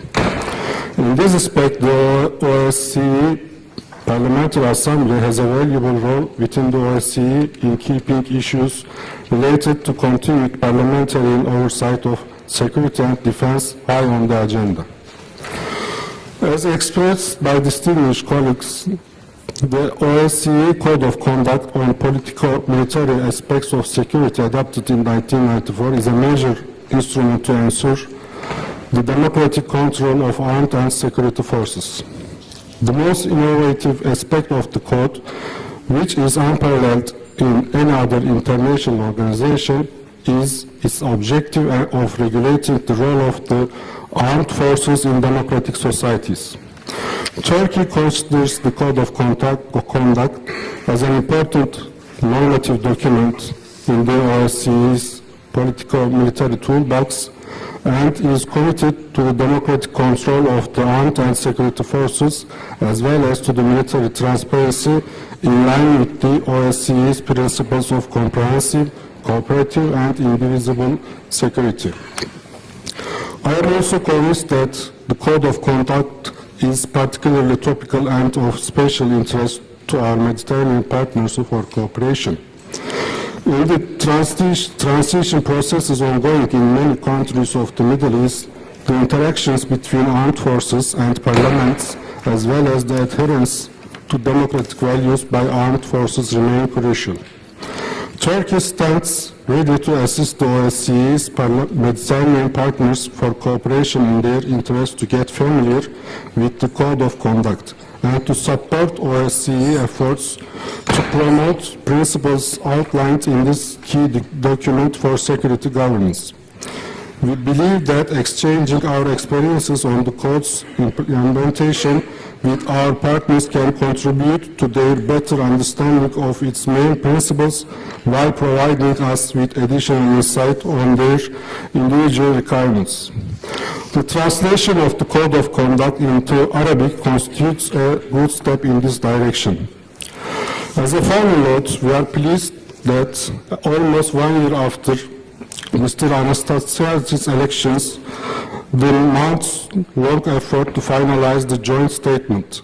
The two leaders in Cyprus finally met on 11 February to resume the comprehensive settlement negotiations. Thank you. Thank you. And now I pass the floor to Mr. Gegamyan, head of the Armenian delegation. So, you have the floor, sir. Уважаемые коллеги, обсуждаемый сегодня вопрос исключительно актуален. В начале 90-х годов с падением Берлинской стены, казалось бы, мир облегченно вздохнул, что уже канула в лету холодная война. Увы, успокоение было непродолжительным. Спустя некоторое время разразились кровавые события и война в Ираке. Далее в странах Северной Африки, в Тунисе, в Ливии, в Египте. Сейчас идет кровопролитие в Сирии. Все это заставляет задуматься, а в чем все-таки причины? Ведь нет уже глобального противостояния двух противоположных систем. Однако война продолжается. Сегодня определенная напряженность сказывается и на западных границах Российской Федерации в связи с установлением систем противоракетной обороны непосредственно у границ. И вот, размышляя над этими вопросами, приходишь к одному выводу. Систему глобальной безопасности пространства ОБСЕ можно решить лишь сконструировав систему добрососедских отношений и от глобальной экономической конкуренции перейти к глобальному экономическому сотрудничеству. Чтобы мы не подчеркивали о противостоянии НАТО и ОДКБ, а чтобы мы воспользовались той уникальной возможностью, которая сейчас открывается перед как странами Евросоюза, так и странами Таможенного союза и странами, тяготеющими стать либо ассоциированными членами Евросоюза, либо Таможенного союза. Ключ к решению этой проблемы дали как Мануэль Барозу, Герман Ван Ромпей и Владимир Путин на недавней встрече в Брюсселе, когда была затронута идея о сооружении неделимого экономического пространства от Атлантики до Тихого океана. К чести Армении и его президента Сержа Сарксяна, он эту идею уже развил совершенно в новом ключе во время своего государственного визита в Чехию, когда он заявил, что Армения, цивилизационно будучи очень близкой к Европейскому Союзу, а также и к цивилизационным корням православной России, она может стать своего рода мостом, который будет сближать позиции Евросоюза с одной стороны, стран Таможенного союза с другой стороны, ну и, конечно, Соединенных Штатов Америки. От сотрудничества центров сил и мировой политики мир только выигрывает. Об этом мы с вами убедились, когда стало возможным химическое разоружение Сирии, когда Соединенные Штаты Америки в лице президента Обамы вняли очень своевременным, мужественным предложением президента России Владимира Путина. И мир облегченно вздохнул. Хотя катастрофа еще маячит перед нами, но налицо факт значительного смягчения международной напряженности, когда центры силы мировой политики умеют договариваться. Так вот сейчас назрело время, чтобы они сумели договориться о глобальном экономическом сотрудничестве, потому что издержки мирового финансового кризиса невозможно преодолеть в условиях отдельных замкнутых, хотя и глобальных экономических систем, будь то Евросоюз, будь то Таможенный союз, будь то Союз североамериканских государств. Поэтому думается, что сегодняшнее очень актуальное обсуждение, которое имеет место быть, оно сыграло бы историческую роль, если бы был выработан соответствующий документ обращения к главам государств, членов ОБСЕ, с тем, чтобы они никогда не ставили разъединительных линий, исходы которых начало которых берется в экономической глобальной конкуренции и в надежде, что притеснив в сторону ту или иную экономическую силу, экономическое сообщество, можно добиться успехов. 21 век, он очень раним. Он очень раним, потому что еще ни одна страна не нашла адекватных вопросов, так почему же случился мировой финансовый кризис? Так сумели ли мы преодолеть его последствия? Если на это будет нагнетаться и военно-политическая напряженность, уверяю вас, нас ждут далеко не лучшие времена. Однако трезвый разум стран-членов ОБСЕ, нашей парламентской ассамблеи ОБСЕ, он восторжествует. И армянская делегация с надеждой смотрит на будущее. Спасибо. Thank you. And I pass the floor to Mr. Vladimir Kulakov from Russia. You have the floor, sir. Спасибо, господин председатель. Я крайне благодарен участию о контроле за продажей оружия и боеприпасов. Дело в том, что торгуя оружием и боеприпасами, в любом случае часть из них оказывается в руках террористов, экстремистов и других деструктивных элементов, которые создают напряженности как в отдельных регионах, так и в целом в мире. Поэтому, безусловно, контроль со стороны парламентариев, он крайне необходим в этом плане. Ну а теперь я расскажу о том, как это выстроено в России. В России контроль за деятельностью вооруженных сил безопасности осуществляет президент Российской Федерации, Федеральное собрание Российской Федерации, правительства Российской Федерации, органы прокуратуры в пределах полномочий, определенных Конституцией Российской Федерации, федеральными конституционными законами и федеральными законами. Члены Сената и члены Нижней Палаты в связи с осуществлением ими деятельности вправе получать сведения о деятельности вышеуказанных сил и органов в порядке, определенном законом Российской Федерации. Я вам скажу, что в парламенте Российской Федерации в обеих палатах созданы комитеты по обороне и безопасности. В Сенате это комитет по обороне и безопасности, в Нижней Палате это комитет по обороне и отдельный комитет по безопасности.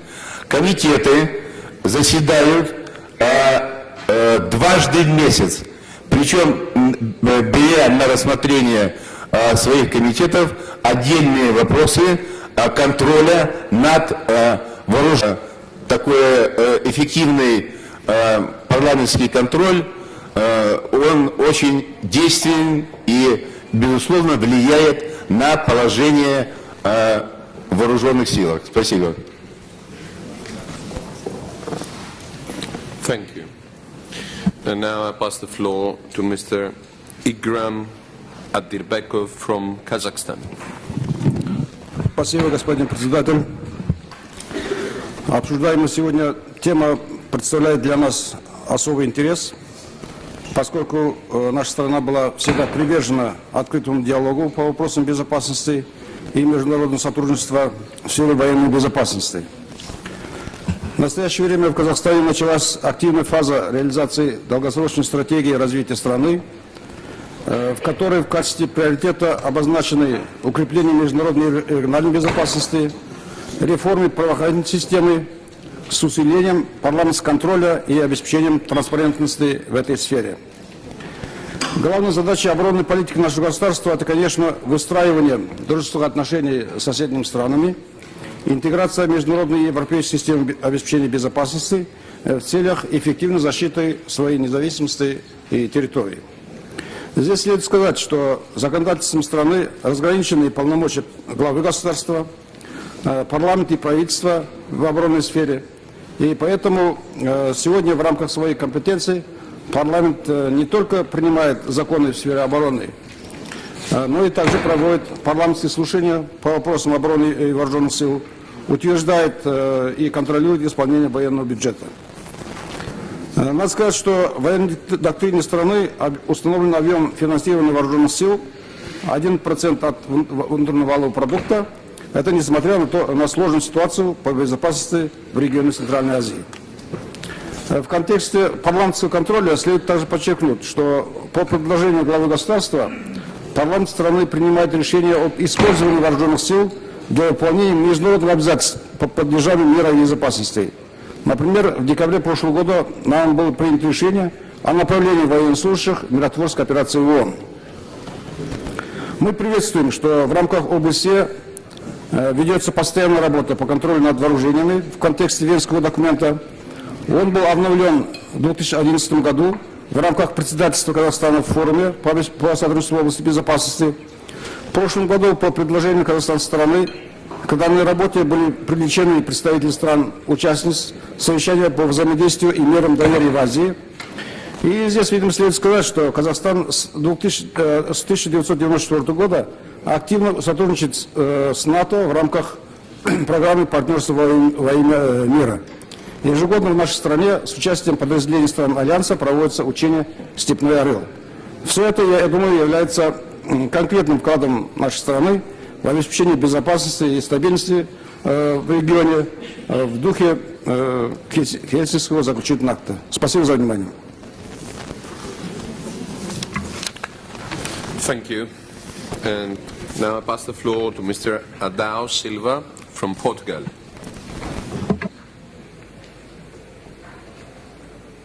Thank you, Mr. Chairman. First of all, I want to congratulate our colleague, P.A. KAUMA, rapporteur for her excellent report. And the report brings me to three topics.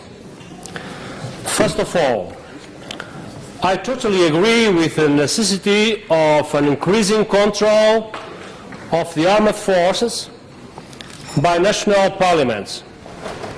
We must never forget that democratic elected parliaments represent genuinely all the people, and by definition, armed forces belong to the people and defend the people. Secondly, it is really important to draw attention to new issues about public security and armed forces. Cyber attacks, cyber warfare, cyber security.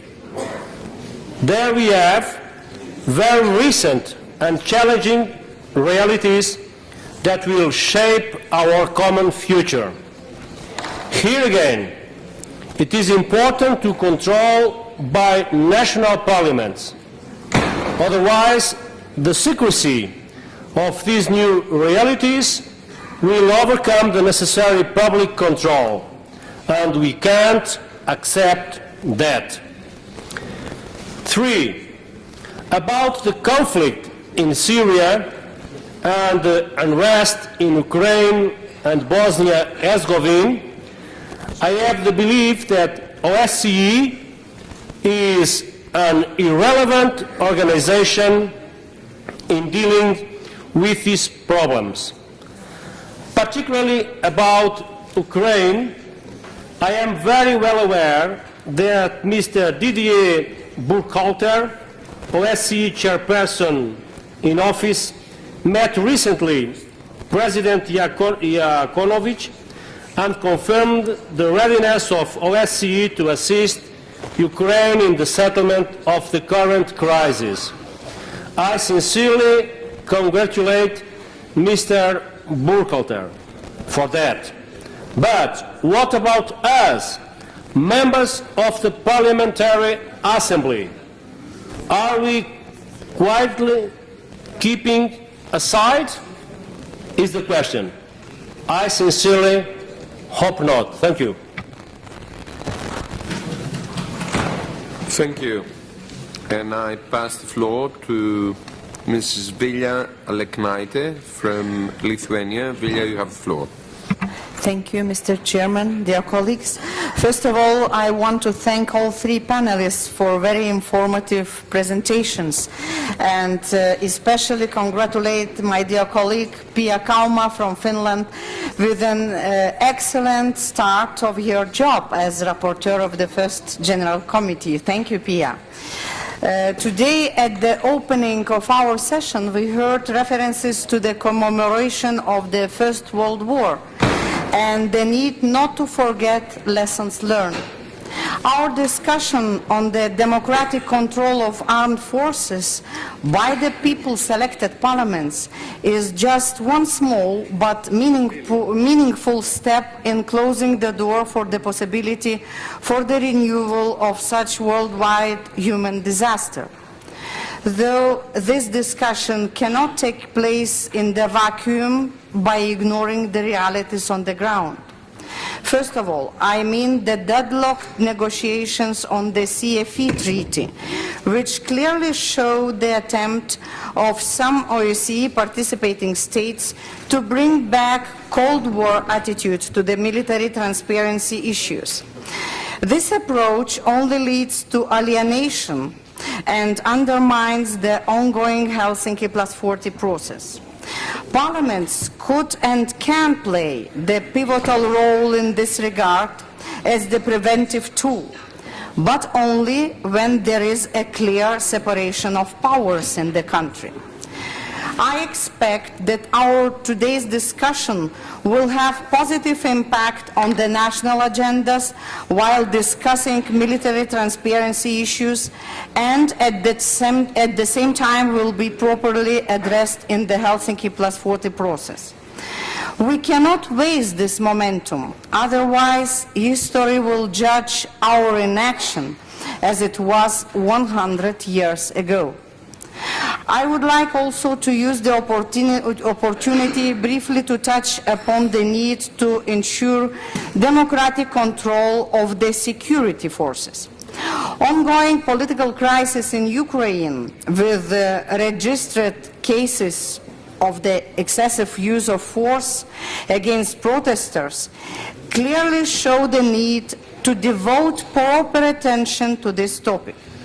Impunity of law enforcement officials is clear path to establishing non-democratic regimes. Therefore, I look positively to the Swiss chairmanship's intentions to bring to the OSCE agenda the issue of the security sector reform and its democratic control. I would invite all OSCE participating states, and especially Ukraine, to make best use from the OSCE expertise in this field by taking concrete steps in strengthening democratic control of the security forces, which could prevent from the events that we all were witnessing in the Euromaidan Kiev. In 2015, dear colleagues, we will come back to Helsinki after 40 years. Let us become less divided and more transparent at this crucial point of time. Thank you. Thank you, Vilja. And now I pass the floor to Ms. Glanzmann-Hunkeler from Switzerland.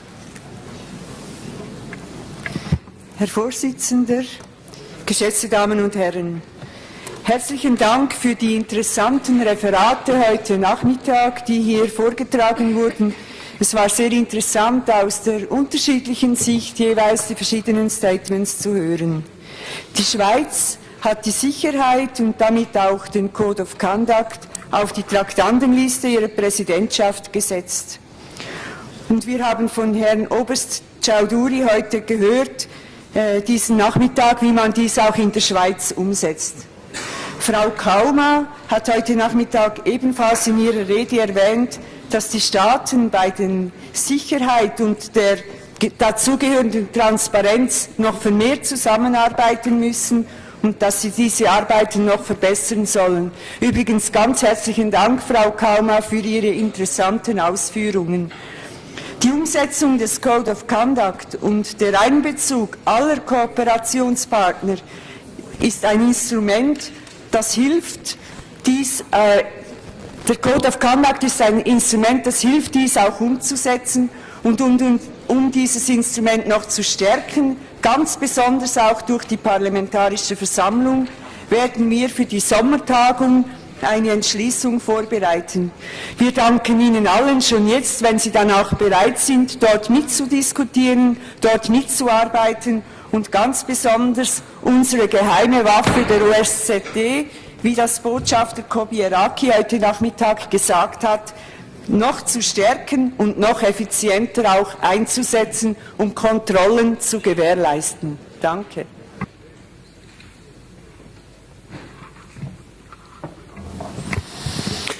Thank you. Maintenant, les paroles à M. Guy Tessier de France. Merci, Monsieur le Président. Le contrôle des forces armées est une question que je connais bien pour avoir été président de la Commission de la Défense des Forces armées au Parlement français pendant 10 ans. Et qu'il me soit permis de vous dire que la formulation de l'intitulé de notre débat spécial est, me semble-t-il, inadéquate. Associer transparence et défense nationale est inapproprié. La transparence est un concept apparu voici quelques années dans nos sociétés, effectivement dans plusieurs domaines. Le domaine du nucléaire, le domaine du renseignement, le domaine boursier, le domaine bancaire. Mais ce concept est lié à la diffusion rapide des informations grâce aux nouvelles technologies et il change l'exercice du pouvoir dans nos pays. Nous sommes tous d'accord dans cette Assemblée pour approuver des évolutions permettant à nos concitoyens d'être mieux informés et de s'impliquer plus avant dans l'action politique. Mais dans ce cas-là, il ne s'agit pas de transparence, mais plutôt de contrôle. Et la nature même de la défense nécessite un minimum de secret sur la stratégie, la chaîne de commandement, les moyens que l'on peut engager sur le terrain opérationnel. Parlons donc de contrôle des forces armées pour le pouvoir civil. Oui, bien entendu, il est même une condition de la démocratie. Il se fait alors dans le cadre parlementaire par les représentants du peuple qui reçoivent leur légitimité par l'élection. C'est auprès du Parlement, et je le souligne uniquement du Parlement, que ce contrôle peut et doit être exercé. Pour ce faire, les parlementaires, et cela a déjà été dit par un certain nombre de mes collègues, doivent avoir des moyens d'action à leur disposition. Et de l'expérience que j'ai, y compris en Europe, ils sont très inégaux. En France, l'Assemblée nationale dispose d'une commission permanente spécialisée sur les questions de défense. Au sein de la commission de la défense, nous procédons à des auditions. Le ministre de la Défense, notamment, est entendu régulièrement et est engagé à justifier la politique de défense, voire même sa mise en œuvre. Nous créons sur des points particuliers des missions d'information qui font l'objet de rapports publics. Les moyens accordés aux députés pour mener à bien leurs missions sont importants et protégés. Nous examinons bien entendu les lois dans le domaine de la défense, celles qui autorisent la ratification des traités, des conventions et bien entendu la loi de programmation militaire. Sur les questions budgétaires, ce sont les parlementaires qui autorisent et prévoient chaque année, lors de l'examen du projet de loi de finances, le budget alloué à la défense. Et j'ai d'ailleurs, quand je présidais, créé même une délégation de contrôle de l'investissement, tant en fonctionnement qu'à l'investissement, pour contrôler le bon usage des fonds publics.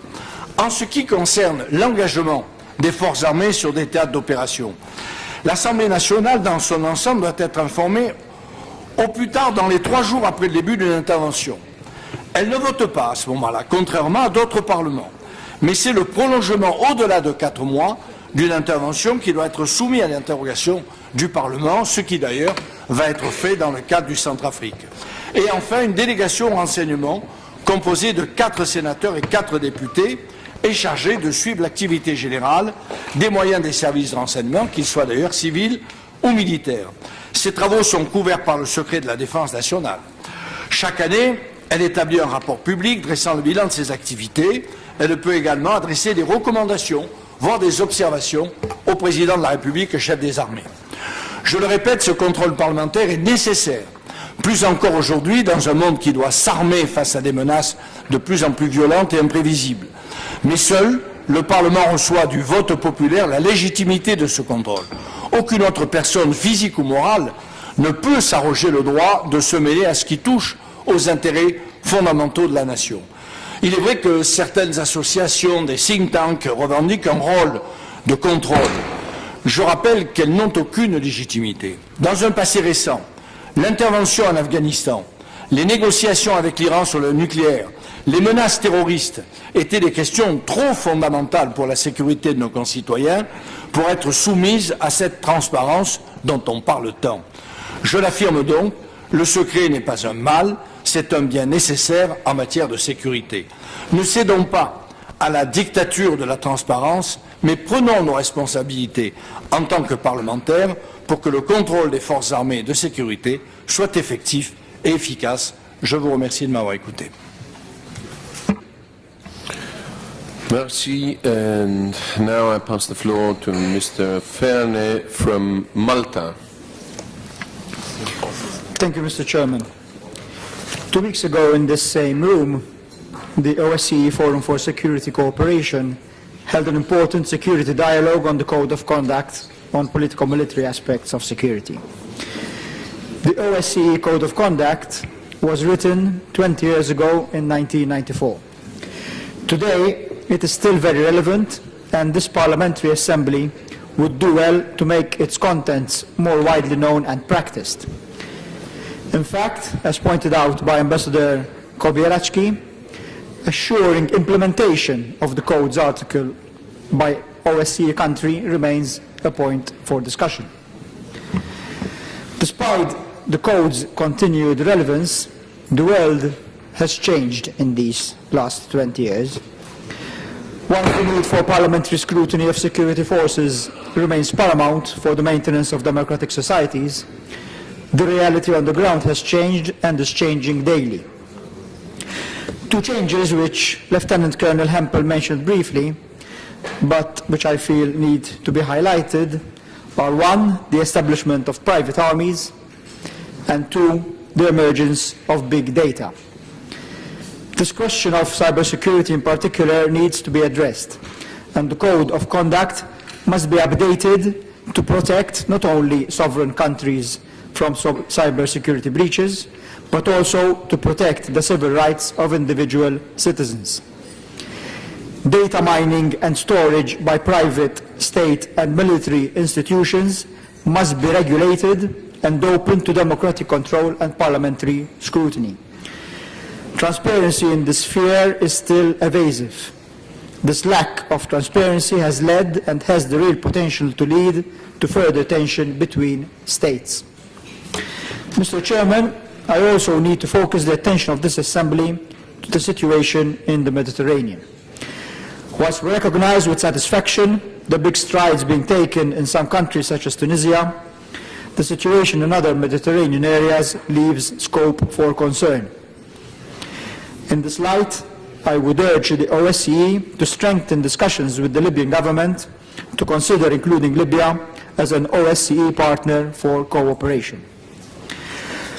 Of course, one cannot mention security in the Mediterranean region without mentioning the phenomenon of human trafficking and illegal immigration. Every year, hundreds, if not thousands, of immigrants are losing their lives, drowning in the Mediterranean Sea. Urgent and comprehensive action is required by regional and international organizations to address this grave humanitarian problem. Thank you, Mr. Chairman. Thank you. And now I pass the floor to Mr. Mujadidi from Afghanistan. You have the floor, sir. به نام خداوند بزرگ با تشکر از جامعه جهانی که طی 12 سال گذشته در امر مبارزه با تروریسم، مبارزه با مواد مخدر، ظرفیت سازی ادارات، تعلیم و تربیه نیروهای امنیتی، ظرفیت سازی تأسیسات نیروهای مرزی افغانستان و کشورهای همسایه تلاش خستگی ناپذیری انجام دادند. Thank you, Mr. Chairman. Thank you for the opportunity to be part of this discussion and for giving me the floor. Before touching up on the main topic of our discussion, I would like to very briefly make some general comments. As a member of the Afghan Parliament, I would like to thank the international community for the support they have provided to my country in key areas such as counterterrorism, counter-narcotics, capacity building, training of our national security forces, as well as a number of training programs in the area of border control and border management, some of which are organized by the Organization for Security and Cooperation in Europe. اما بدبختانه در امر مبارزه با تروریسم عدم توجه به مراکز اصلی تربیت تجهیز در بیرون از مرزهای افغانستان توجه کمتر صورت گرفته. Unfortunately, in fighting international terrorism, less attention has been given to the safe havens outside Afghanistan, where international terrorists are trained and equipped. سران طالبان و مخالفین حکومت افغانستان حلقاتی که در میان آنها وجود دارد مواد سوخت و پشتوانه اصلی القاعده به شمار می روند. These sanctuaries are directly linked to the international terrorism and provide food for the international terrorist activities. تا زمانی که آنها مهار نشوند افغانستان منطقه و جهان ناامن خواهد بود. Without addressing these sanctuaries outside Afghanistan, international terrorism will continue threatening us. مراکز اصلی آنها در بیرون از مرزهای افغانستان وجود دارد که متاسفانه تا حال در برابر آنها توجه جدی صورت نگرفته. And I would like to emphasize the need to address in a more serious manner the issue of sanctuaries outside Afghanistan. افغانستان در مورد تحکیم سرحدات با کشورهای همسایه مخصوصا آسیای میانه متحد است و گام‌های عملی را در این راستا برداشته. Afghanistan is committed towards border cooperation with our neighboring countries, particularly our Central Asian neighbors, and has taken practical steps in this area. از جامعه جهانی و اتحادیه اروپا سپاسگزارم که با در امر ظرفیت سازی احداث تحکیمات مرزی و تربیت پلیس سرحدی با افغانستان و کشورهای آسیای میانه همکاری‌های خود داشته. And taking this opportunity, I would like to thank the Organization for Security and Cooperation in Europe for organizing capacity building and training programs for our border police officers. And I would like to express our gratefulness to the organization. اما نگرانی‌های جدی وجود دارد که خروج نیروهای بین‌المللی از افغانستان با وجود که امنیت و ثبات بهبود کامل نیافته دستاوردهای حکومت افغانستان و جامعه جهانی را در طول 12 سال گذشته به خطر مواجه خواهد ساخت. And I would like to refer to the concern over the withdrawal of the international security forces from Afghanistan, as was mentioned by a number of our speakers previously. The implications of this withdrawal and the concern about the achievements that we have had in the past 12 years together and the need for sustaining these achievements. مخصوصاً ثبات و امنیت افغانستان منطقه مورد تهدید قرار خواهد گرفت.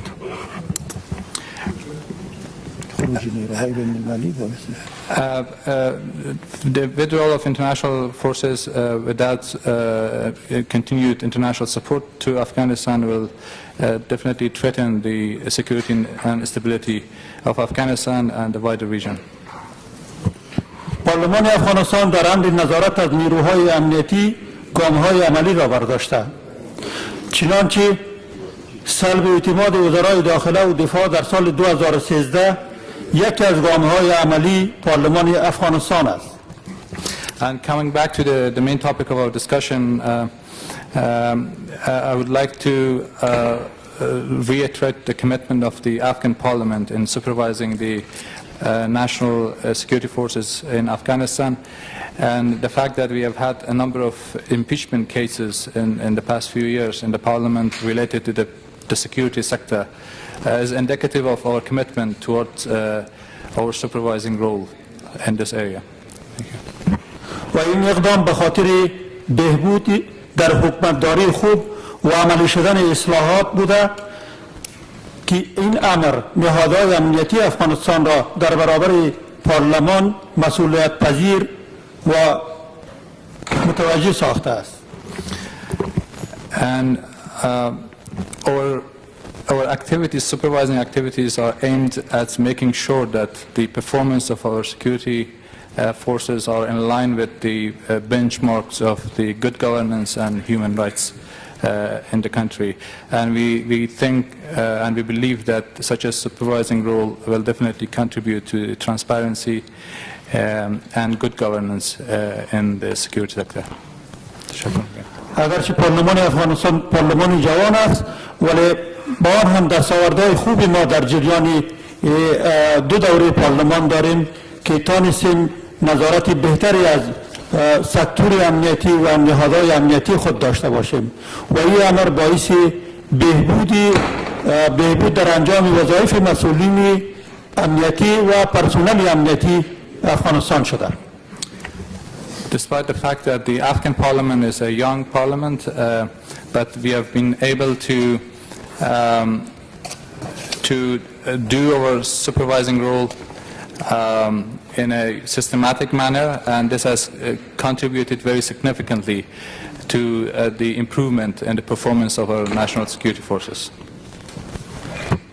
Could you please conclude? ما در ماه اپریل انتخابات سومی ریاست جمهوری را داریم که امیدوار هستیم جامعه جهانی از روند انتخابات ما حمایت بکنه و در برگزاری انتخابات شفاف در افغانستان نظارت کامل داشته باشند.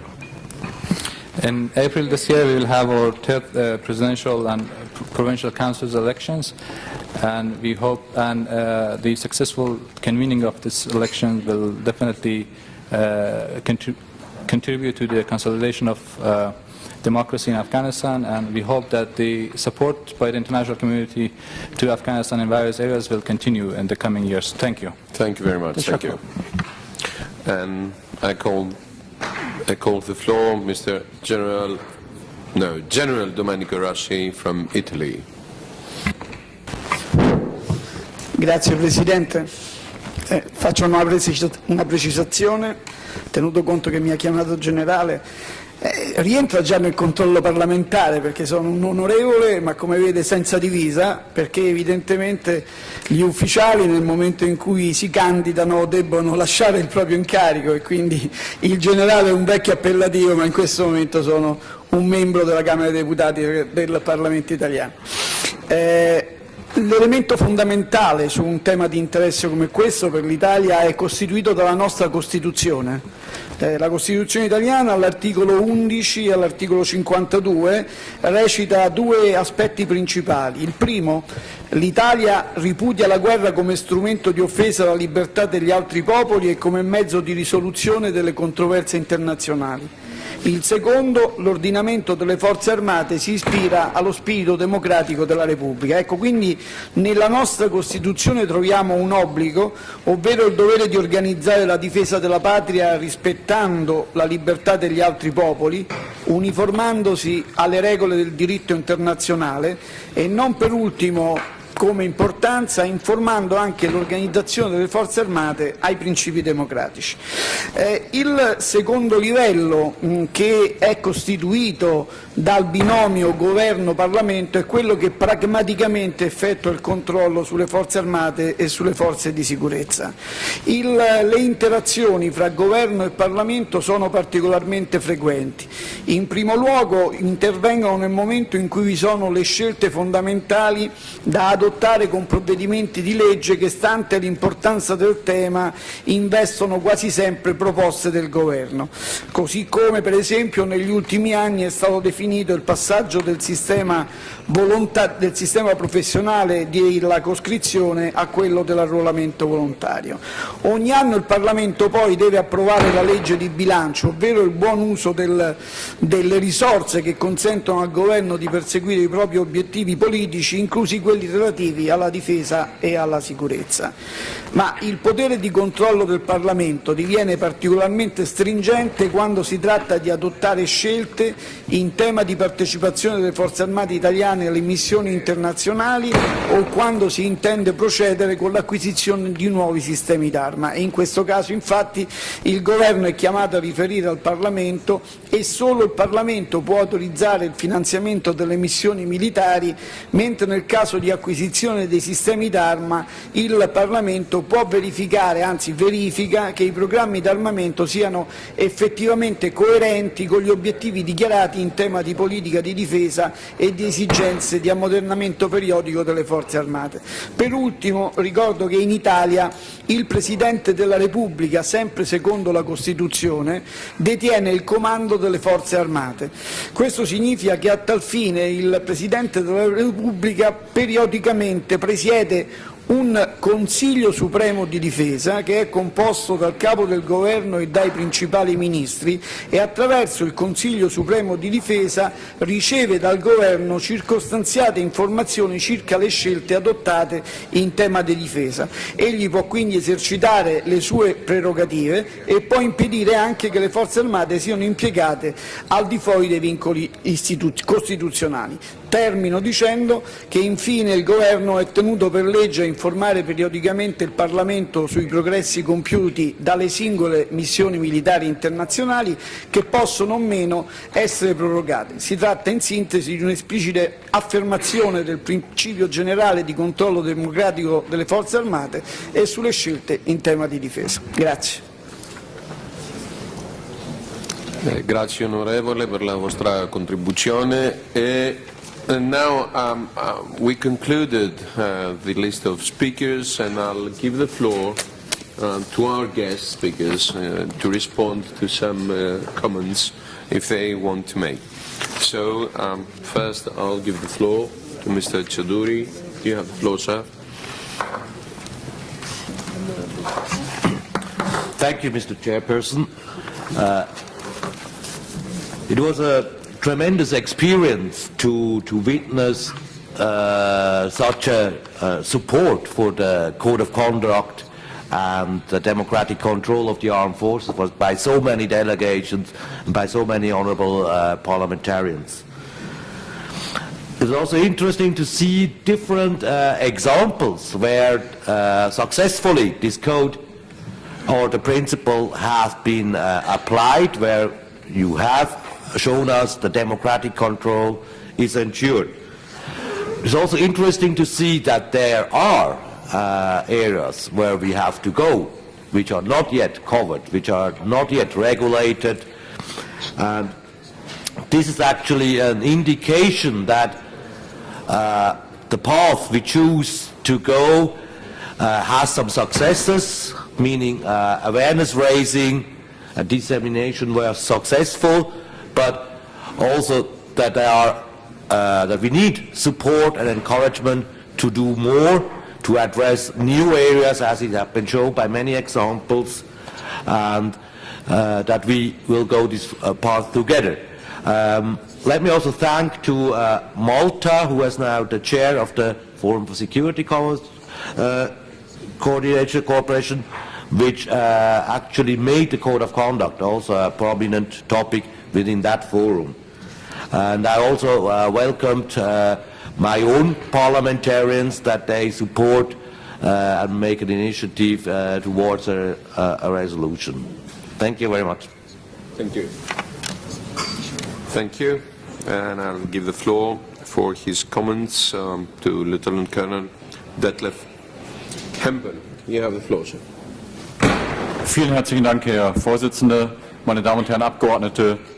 Es ist immer gut, einen Zeitzeugen neben sich zu haben, mit Herrn Botschafter Kowalski, der dann auch überprüfen kann, ob das, was wir in der Gegenwart umsetzen, damals so angedacht war.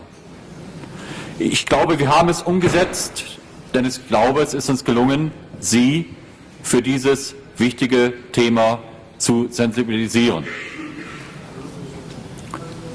Und nun lassen wir uns gemeinsam in die Zukunft schauen. Noch einmal möchte ich sowohl allen OSZE-Partnern, insbesondere aber unseren neu hinzugetretenen Partnern, aber auch den Partnerländern anbieten, wo wir unterstützen können bei der Vermittlung der Kenntnisse unseres Verhaltenskodex, bei der Hilfe zu erstellen von Unterlagen zur demokratischen Kontrolle der Streitkräfte, stehen wir für Sie bereit. Ich schaue vorwärts auf eine gute weitere Zusammenarbeit mit Ihnen. Nehmen Sie wo immer möglich an unseren Seminaren teil und ich freue mich auf den Vorschlag der Schweizer Delegation. Vielen herzlichen Dank.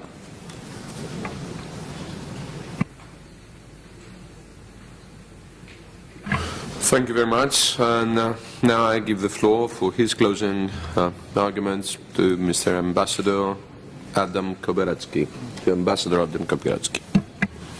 Thank you, Mr. Chairman. After this very positive discussion, it's only appropriate for me to share with you my three personal impressions, but worded in a negative manner. First of all, I heard nobody questioning the importance and the relevance of the Code of Conduct as an instrument for democratic, including parliamentary, control of armed forces. Second, even if a number of distinguished speakers, members of parliaments, were actually sharing with us their national instruments and mechanisms for democratic control of armed forces, I heard nobody saying that nothing needs to be done, everything is perfect, nothing has to be modified, nothing has to be changed. Thirdly, I heard nobody objecting the excellent Swiss idea to work on a resolution on the code of conduct and related issues. That's all very encouraging. Thank you. Right, thank you all. And now I thank all our speakers today for their contributions. I think it was a productive session. And now I call the meeting closed. Thank you all very much. We're ahead of time, so thank you. Very well done. Ahead of time. Thank you very much. Thank you. Thank you very much. Thank you all. Thank you. Thank you. Thank you. Now we'll finalize the report.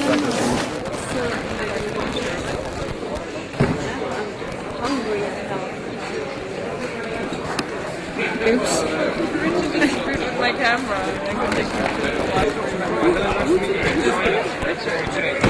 He's a judge, right?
I'll go get him. Take this down.